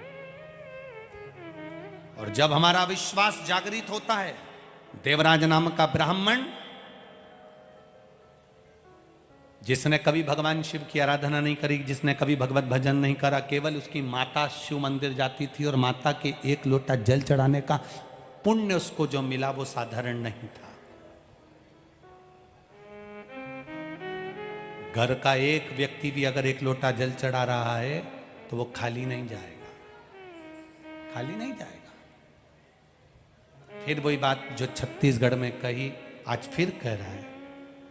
गांव में, नगर में, समाज में, परिवार में एक व्यक्ति अगर गलत काम कर देता है तो पूरी समाज बदनाम हो जाती है। एक व्यक्ति गलत काम करता है तो पूरा घर बदनाम हो जाता है, एक व्यक्ति गलत काम करता है तो पूरा गांव बदनाम हो जाता है।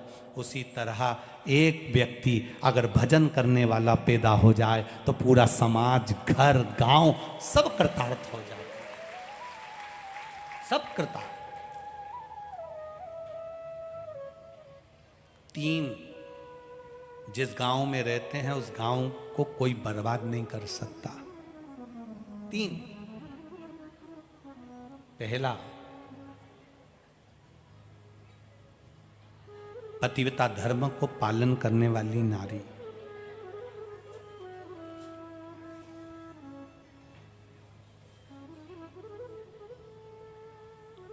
पतिव्रता धर्म का पालन करने वाली स्त्री जिस गांव में रहती है उस गांव को कोई बर्बाद नहीं कर सकता। दूसरा,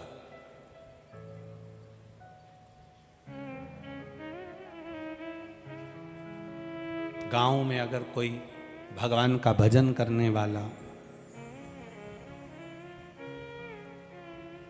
स्मरण करने वाला, भगवान की भक्ति करने वाला गांव में रहता है, उस गांव को कोई बर्बाद नहीं कर सकता।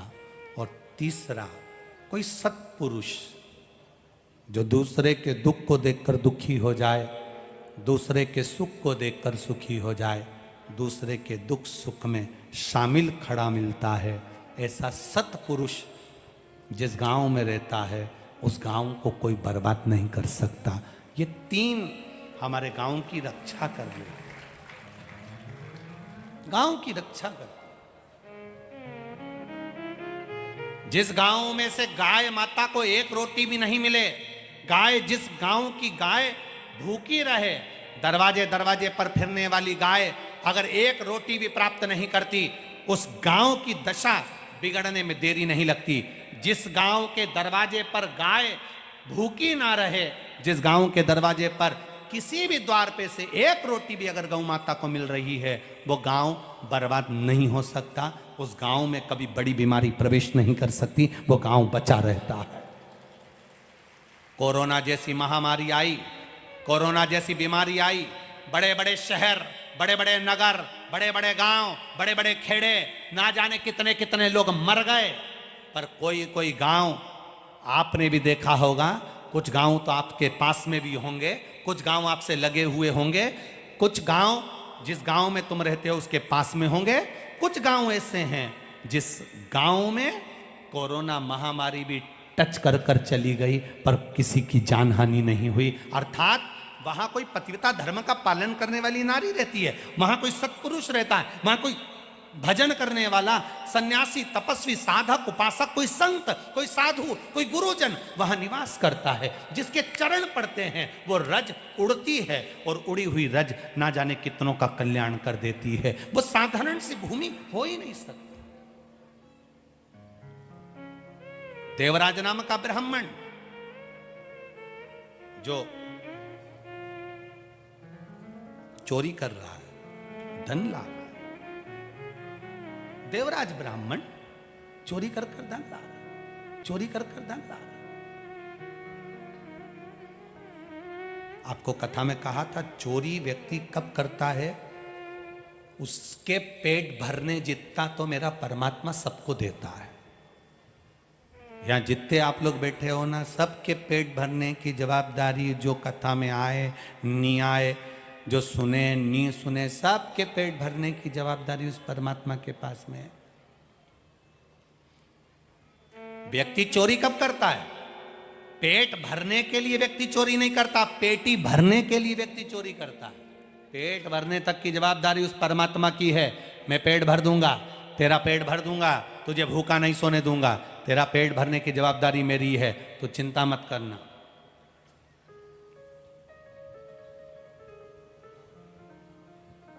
पेट भरने की जवाबदारी उस परमात्मा की है। पर व्यक्ति चोरी कब करता है? जब उसकी बहुत सारी इच्छाएं जागृत होने लगती है, बहुत इच्छाएं।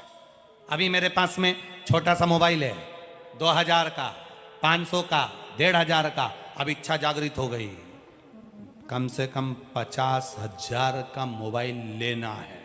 लेना है तो 50,000 जोड़ना पड़ेंगे तो फिर तिकड़म लगाना पड़ेगी।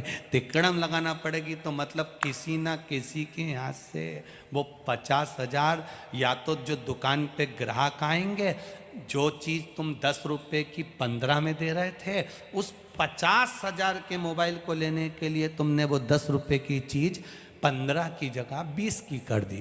तुमने उससे ज़्यादा ले लिया, ले तो लिया, पर दुख इसी को तो चोरी कहते हैं। तुम 1 रुपये की चीज़ 2 रुपये में दे दो, चल जाएगा, पर 2 रुपये की जगह तुम 4 रुपये या 10 रुपये में दोगे तो भुगतना पड़ जाएगा। मना नहीं है।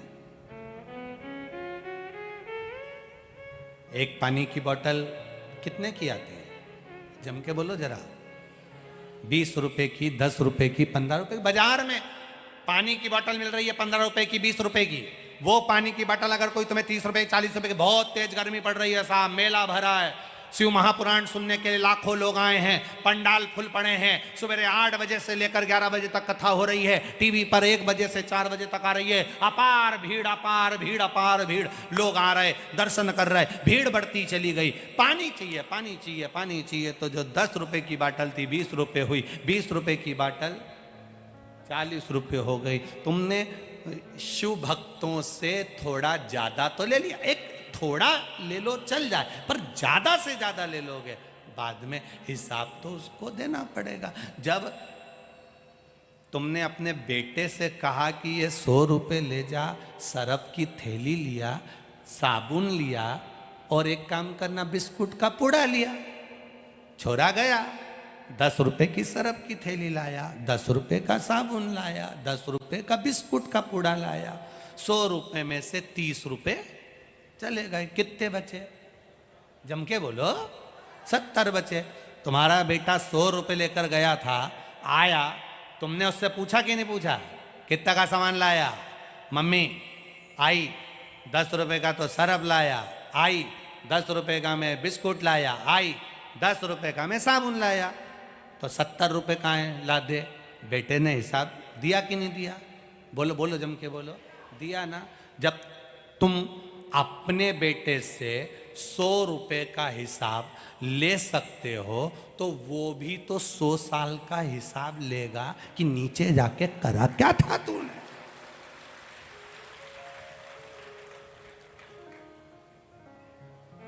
₹10 ज्यादा छोरे ने खर्च कर दिए। 30 रुपए का सामान लगाया था, 70 रुपए होना थे, 60 रुपए लेकर आया। 10 कहाँ है? 10 रुपए की मैंने टॉफी खा ली, आइसक्रीम खा ली, फिर आई ने उठाई मोगरी। मोगरी देखिए, वो जो कपड़ा धोने की नहीं होती, पहले लकड़ी की चलती थी इतनी बड़ी, आजकल तो वो वॉशिंग मशीन चले, यूं छिले है। पहले मोगरी चलती थी, कपड़ा को ऐसे डाल दो, नहीं जुच कूटी पड़े, कूटी पड़े, कूटी पड़े।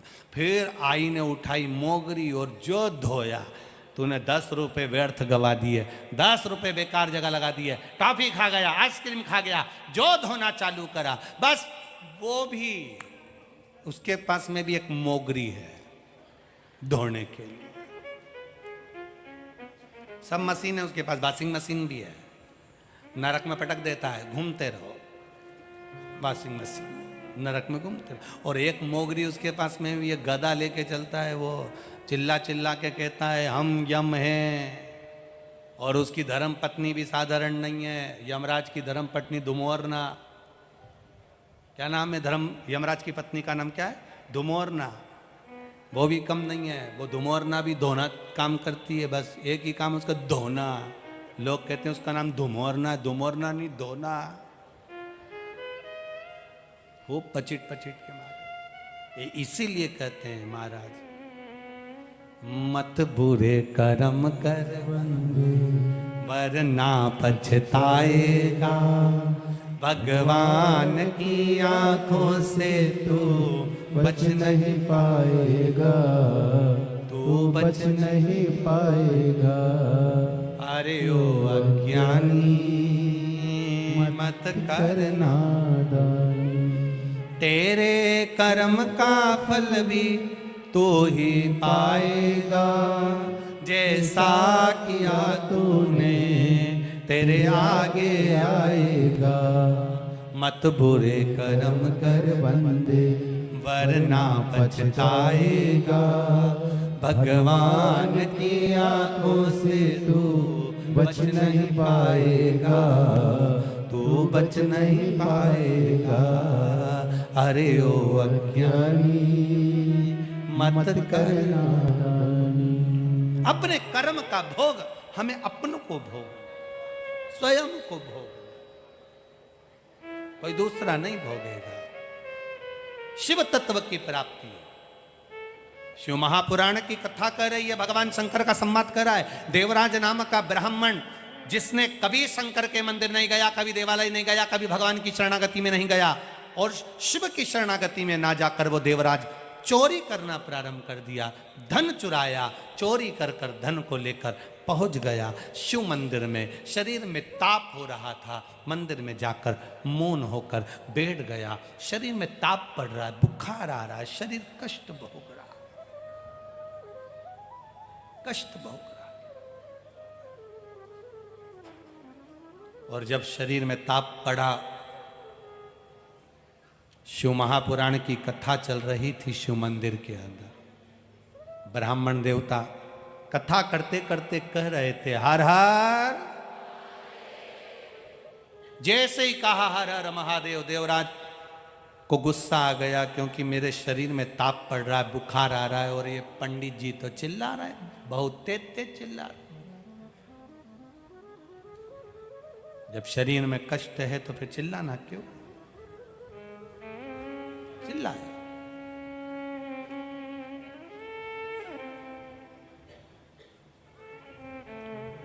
आया क्रोध, बाहर निकल गया।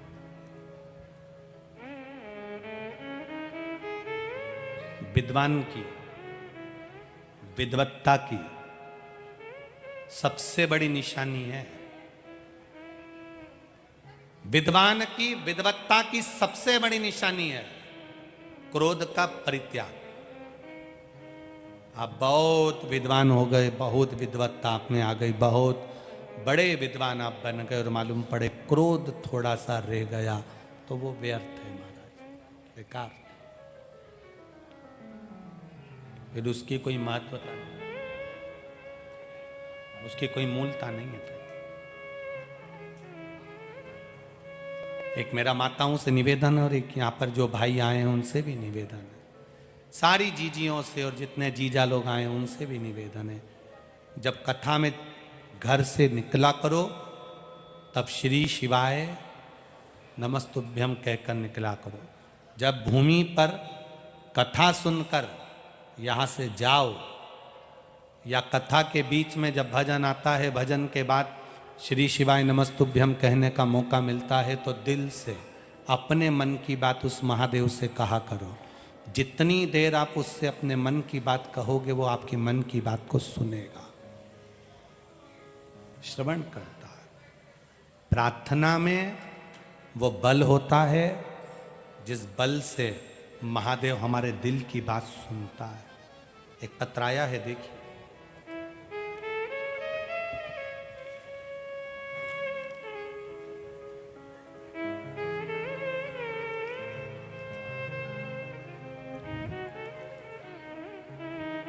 मेरा नाम कुमारी पूजा भरत पाटिल, गांव कारंजा, तहसील बालापुर, जिला अकोला से हूँ। कहीं बैठी हो तो हाथ हिलाइएगा, अगर कहीं बैठी हो तो हाथ हिलाइएगा। मेरा नाम कुमारी पूजा भरत पाटिल, कहीं बैठी हो तो हाथ हिलाइएगा। मैं पूजा भरत पाटिल, गांव कारंजा, तहसील बालापुर, जिला अकोला से आई हूं। कहीं बैठी हो तो हाथ हिलाइएगा। नहीं दिख रहा? गुरुदेव बाबा के एक लोटा जल का मैं क्या वर्णन करूं। हमारे घर का हर सदस्य बाबा को जल चढ़ाता है। मेरी बहन दीपिका पाटिल, जिसका इंजीनियरिंग पूरा हो गया था, उसके बाद में नौकरी के लिए अप्लाई करती रही पर नौकरी नहीं लगी। बहुत टेंशन में आ गई। पढ़ाई अच्छी करने के बाद में, रिजल्ट अच्छा आने के बाद में भी नौकरी नहीं लग रही थी। शिव जी को जल चढ़ाते चढ़ाते तब उसने बैंक की कोचिंग करना प्रारंभ करा। विचार करा कि अब मैं करूं तो करूं क्या। बैंक की कोचिंग करते हुए बैंक का एग्जाम देने का प्रयास किया। जब एग्जाम का समय आया, एक बेलपत्र की पत्ती पर शहद लगाकर शिव जी को समर्पित करना और बाबा को चढ़ाकर बाबा से कहकर नौकरी के लिए अप्लाई करना। बाबा की कृपा देखिए गुरुजी, इंजीनियरिंग क्लियर करने के बाद भी जब नौकरी नहीं लगी, शिवजी पर भरोसा कर कर एक बेलपत्री और शहद का क्या वर्णन करूं, बाबा की कृपा से 30 अप्रैल 2023 को बाबा ने कृपा कर दी और गवर्नमेंट जॉब बैंक में मैनेजर की पोस्ट पर लगा दी। मैं बाबा को यहां प्रणाम करने के लिए, यह शिव तत्व है, योग घड़ी। तेरी कृपा बिना न हिले एक भी अणु, लेते हैं श्वास तेरी कृपा से तनो तनो। एक पत्र और देखिए, पत्र सभी सुंदर हैं।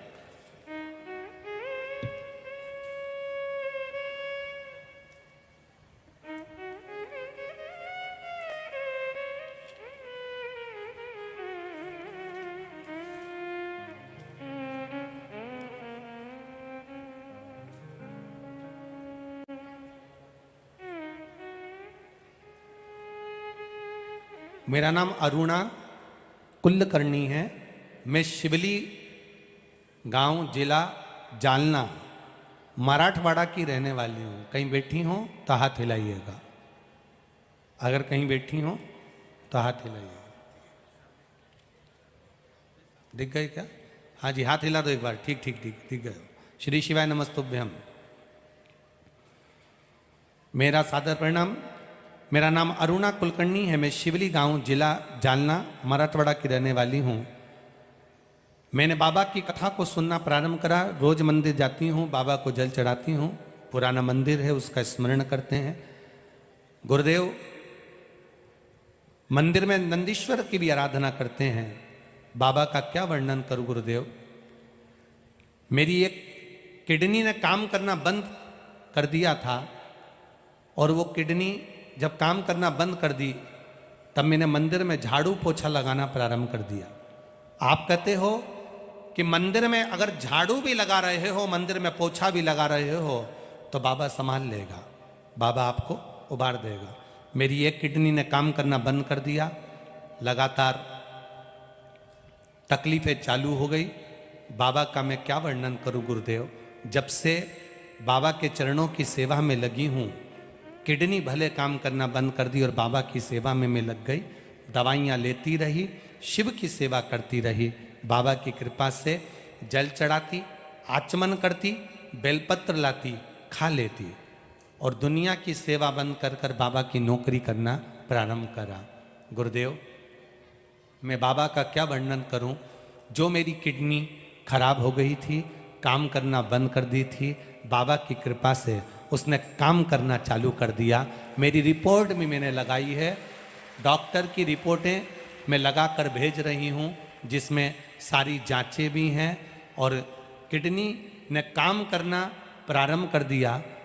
बाबा के मंदिर में मात्र झाड़ू और पोछा लगाने का क्या फल होता है गुरुदेव, वो मैं कह सकती हूँ कि मेरी किडनी काम करना चालू कर दी। बैठिए बहन। हर हर महादेव। शिव तत्व को जानना, भगवान शिव की भक्ति को जानना सरल नहीं। आप लोग भी इतनी संख्या में यहां आए हुए हैं, एक विश्वास लेकर आए, एक भरोसा लेकर आए। तो और पत्र तो हम पढ़ ही नहीं पाए हैं, इतने सारे पत्र अभी भले आज की कथा में ना पढ़ाए हों, पर प्रयास करेंगे कि कथा में पत्र आप लोग जो भेजे हैं, इन पत्रों का भी स्मरण करा जाए। ऐसा नहीं कि ना करेंगे, करेंगे। सुनो शिव पुराण। पंडाल में बैठकर नहीं सुन सकते तो दोपहर में 1 बजे टीवी चैनल के सामने सुनो। नजदीक में रहते हो 7 दिन में से 1 दिन निकालकर शिव महापुराण के चरणों में पहुंचो। माना सुबह जल्दी कथा चालू हो रही है, 8 बजे से लेकर 11 बजे तक कथा है। माना सुबह 8 बजे से 11 बजे तक हो रही है।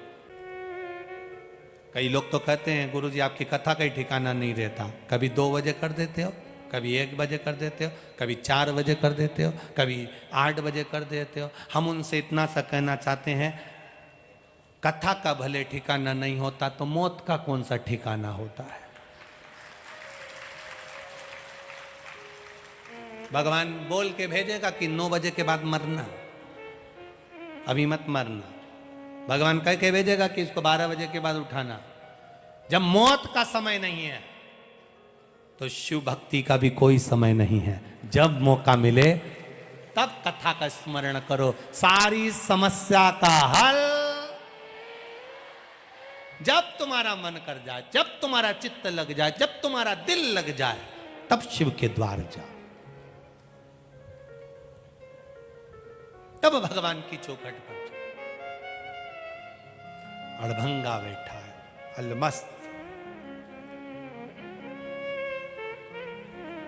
एक बात कहेंगे, लोग कहते हैं गुरुजी पंढरपुर में हरि विट्ठल जी विराज रहे हैं, पंढरपुर में हरि विट्ठल। पर मेरा विश्वास कहता है पंढरपुर में केवल अकेला हरि विट्ठल नहीं, हरि और हर दोनों पंढरपुर में विराज रहे हैं। साधारण नहीं है। एक बार मन तो बहुत है, बाबा की अगर कृपा होगी ना तो आप लोगों को सूचना जरूर देंगे जल्दी से जल्दी।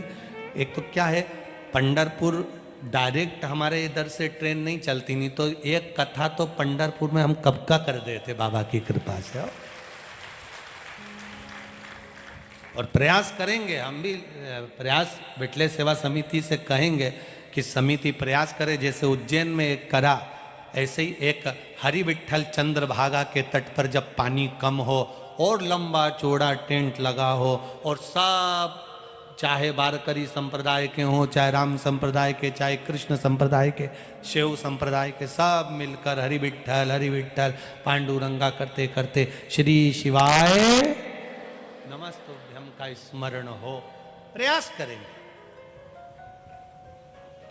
और जैसे जैसे यहाँ दुबे जी ने भंडारा चला रहे हैं, कोई कहीं भंडारा चला रहा है, कोई पानी की बोतल बांट रहा है, ऐसा पंढरपुर में भी एक बार ऐसा बाबा के चरणों में ऐसा योग बने कि कथा कथा तक तो बाबा संभाल ले और भोजन भंडारा हरि विट्ठल खुद संभाल लेगा, तो फिर तो हो गई कथा।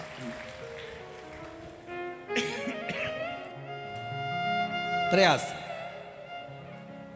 शिव तत्व की ओर चलने का मन कर।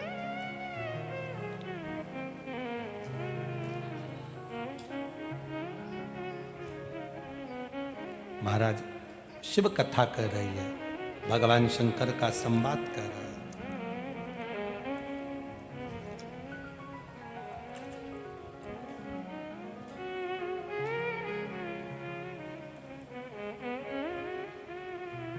जब हमारी भक्ति दृढ़ हो जाए तब परमात्मा का दर्शन करने में देरी नहीं होती। देवराज चोरी का धन लेकर बाहर निकल गया मंदिर से, पेड़ के नीचे बैठा था, प्राण छूट गए। इसको नहीं मालूम कि ये पेड़, ये वृक्ष बेलपत्री का है, इसको ये ज्ञात ही नहीं है।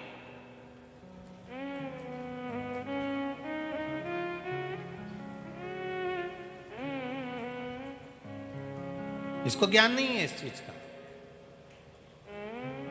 ये तो बस वृक्ष के नीचे शिव महापुराण की कथा कहती है, किसी मुर्दे को अर्थी पर बांध कर ले जा रहे हो और वो मुर्दा भी अगर बेलपत्रे के पेड़ की छांव के नीचे से निकल जाए तो उसको ना तो तर्पण की जरूरत पड़ती है, ना पिंड की जरूरत पड़ती है, ना ब्राह्मण भोज की जरूरत पड़ती है, वो सीधे बैकुंठ चला जाता है।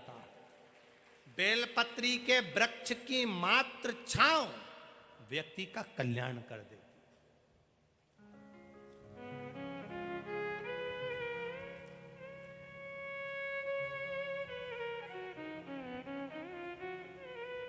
बस मात्र छांव उसका कल्याण कर दे। आप प्रयास करा करो, जितने किडनी के जिसको बीमारी हो, जिसको लीवर की बीमारी हो, जिसको कैंसर की बीमारी हो, जिसको थायराइड की बीमारी हो, जिसको कोई बड़ा रोग लग गया हो, जिसके शरीर में गांठ पड़ रही हो, हम उनसे निवेदन करेंगे आप प्रयास करा करो, हफ्ते भर में एक दिन बेलपत्री के पेड़ के नीचे बैठना है। बेलपत्री के पेड़ के नीचे एक लोटा जल कंकर शंकर मानकर, हमें कोई शिवलिंग का निर्माण नहीं करना है, बस वृक्ष की जड़ में कंकर शंकर को जानते हुए, शिवलिंग मानते हुए बेलपत्री की जड़ में एक लोटा जल धीरे धीरे चढ़ाना है और श्री शिवाय नमस्तुभ्यम कहना है। अगर श्री शिवाय नमस्तुभ्यम नहीं भी कहो तो पंचाक्षर मंत्र का जाप करो, नमः शिवाय। बन सके तो षडाक्षर मंत्र का जाप करो, ओम नमः शिवाय। ये भी नहीं कर सकते तो द्वादश अक्षर मंत्र का जाप करो, ओम नमो भगवते वासुदेव। ये भी नहीं कर सकते तो 2 अक्षर का जाप करिए राम। ये भी नहीं कर सकते तो 2.5 अक्षर का करिए कृष्ण। जाप करो, जल चढ़ाते चढ़ाते जिसका किडनी, लीवर, थायराइड आदि बीमारियां जिसको बहुत ज्यादा घिरती हो, हफ्ते में एक बार, जैसे हफ्ते में एक बार तुम होटल जाते हो, हफ्ते में एक बार तुम बाहर घूमने जाते हो, उसी तरह हफ्ते में एक बार बेलपत्री के पेड़ के नीचे बैठकर शिव नाम का गुणगान करिए। धीरे धीरे धीरे धीरे बेलपत्री के वृक्ष में सारी 64 योगनियां, देवियां, देवता, लक्ष्मी, नारायण, ब्रह्मा, ब्रह्माणी, इंद्र, इंद्राणी सब उसी में विराजमान है। जब आप बैठोगे, शिव नाम जपोगे तो धीरे धीरे बीमारी अपने आप समाप्त होती चली जाएगी। हफ्ते में एक नियम बना कि मुझे शिव मंदिर तक जाना है, शंकर जी के बेलपत्र के नीचे बैठकर भगवान शिव का भजन। नियम बनाओ। किस किस के मोहल्ले में बेलपत्री का पेड़ लगा है? हाथ उठाओ जरा। लगा है सबके यहाँ? रखो हाथ नीचे। एक बात बहुत अच्छे से ध्यान करना, जो बेलपत्री का पौधा आपके सिर से ऊपर हो, उसी बेलपत्री के पौधे की पत्ती को लेना चाहिए। जो पौधा आपके सिर से नीचा हो, उस बेलपत्री के पौधे की पत्तियों को नहीं तोड़ना चाहिए, क्योंकि वो कुंवारा रहता है, छोटा रहता है। छोटे के कारणवश उसकी पत्तियों को नहीं तोड़ा जाता। जो बड़ा हो, जिसकी छाया हमारे ऊपर आ रही, जिसकी छांव हमारे ऊपर आ रही। कई लोगों को हम कहते हैं बेलपत्री के पौधे की पूजन करना चाहिए, बेलपत्री के पेड़ की पूजन करना चाहिए, तो उन्होंने गमले में इतना बड़ा पौधा लगा लिया, उसी की पूजन कर लेती हैं, उसी की पत्ती तोड़ लेती हैं। अब जरा विचार करो, पौधे में जो तुमने गमले में बेलपत्री का पौधा लगाया वो छोटा है, उसकी छाया हमारे ऊपर नहीं पड़ रही। हमारे शास्त्र क्या कहते हैं? वृक्ष की छाया हमारे ऊपर पड़ना चाहिए। हाँ, गमले में बेलपत्री का पौधा लगाओ, थोड़ा बड़ा कर लो, बड़ा होने के बाद उसको एकांत में जाकर कहीं जमीन पर लगा कर आ जाओ। वो पौधे को ध्यान रखो, बड़ा होता चले जाए, बड़ा होता चले जाए। रोड के किनारे पर, रोड की साइड में, शमशान जाने वाले रास्ते के किनारे पर बेलपत्री का पौधा लगा होना चाहिए। क्यों? अगर कोई भूल से भी मुर्दे को लेकर जा रहा है, शमशान लेकर जा रहा है, और बेलपत्री की छाया उस पर पड़ जाती है, तो उसका कल्याण हो जाता है, वो फिर जन्म नहीं लेता, उसकी मुक्ति हो जाती है, उसका मोक्ष हो जाता है। वो मुक्त हो गया, वो मोक्ष पा गया। शिव कथा कह रही है, शिव महापुराण की कथा वर्णन कर, शिव तत्व कह रहा। देवराज नामक का ब्राह्मण बेलपत्री के पेड़ के नीचे प्राणों को त्याग दिया। शिव जी आए, नंदी पर बिठा कर ले गए। उसने प्रश्न कर लिया बाबा से, मैंने कभी मंदिर नहीं गया, मैंने कभी पूजन नहीं करी, मैंने कभी आराधना नहीं करी, मैंने कभी जल नहीं चढ़ाया, मैंने कभी शिव नाम नहीं लिया, फिर मुझे मुक्ति कैसे मिल रही है? कहा, तुम्हारी माता एक लोटा जल शिव जी को चढ़ाती थी। जिस घर का एक व्यक्ति भी अगर शंकर को जल चढ़ा रहा है, प्रतिदिन शिव मंदिर में जल चढ़ा रहा है, उसकी 71 पीढ़ी तर जाती है, उसको फिर कोई जरूरत नहीं पड़ती है। एक भी चढ़ा, खाली न जाता कोई दर से तुम्हारे मैं भी खड़ा हूँ बाहें पसार अपने हृदय से लगा लो, लगा लो, गिरा जा रहा हो उठा लो, उठा लो। कहे लो, कहने आपकी भक्ति प्रबल हो। देवराज देवयोग को प्राप्त हुआ। बिंदुक नाम का ब्राह्मण चोरी का धन लेकर पानी में गिर गया, मर गया। सर्प के डसे से, पानी में डूबकर मरे से, स्त्री के हाथ से मरे से, जो मर जाता है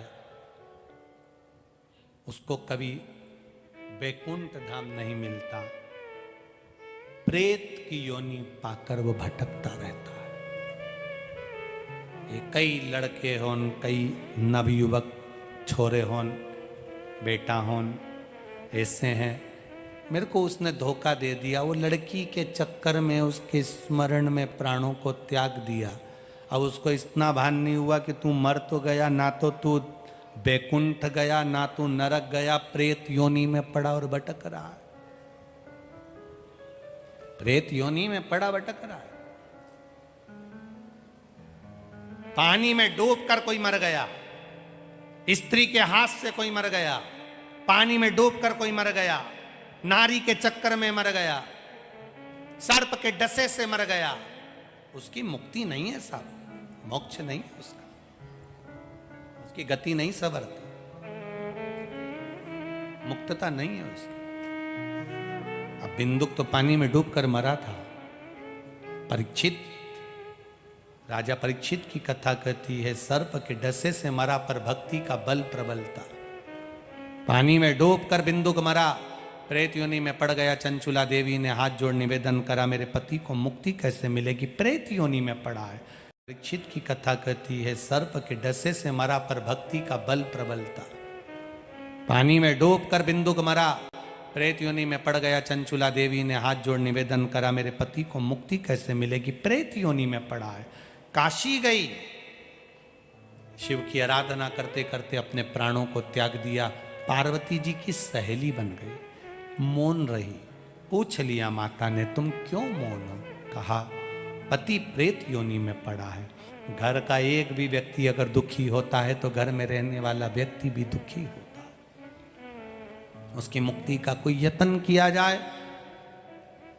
तुमरुका जी से जाकर प्रार्थना करी और प्रार्थना करने का फल ये हुआ कि शिव महापुराण की कथा श्रवण करने का सौभाग्य मिला। स्वयं भगवान शंकर ईश्वर जी बने, पार्वती जी गोरा जी बनी। गणा और गौर बनकर, ईश्वर और गोरा बनकर शिव महापुराण की कथा को सुनने के लिए तुमरुका जी की ईश्वर जी गोरा जी पधारे हैं। एक बार जोरदार ताली बजाएं ईश्वर जी और गोरा जी के लिए। यजमान परिवार आकर ईश्वर जी और गोरा जी का पूजन करेंगे भाव भक्ति के साथ में, आनंद के साथ में। शिव तत्व की कथा को श्रवण करने का सौभाग्य मिला है। आज पूर्णिमा का दिन, बैसाखी, बड़े आनंद के साथ आप सभी को, श्रोताओं को बहुत बहुत साधुवाद है। जो लोग पानी पिला रहे हैं, दान कर रहे हैं, धर्म कर रहे हैं, पुण्य कर रहे हैं, उनको बहुत बहुत साधुवादता है।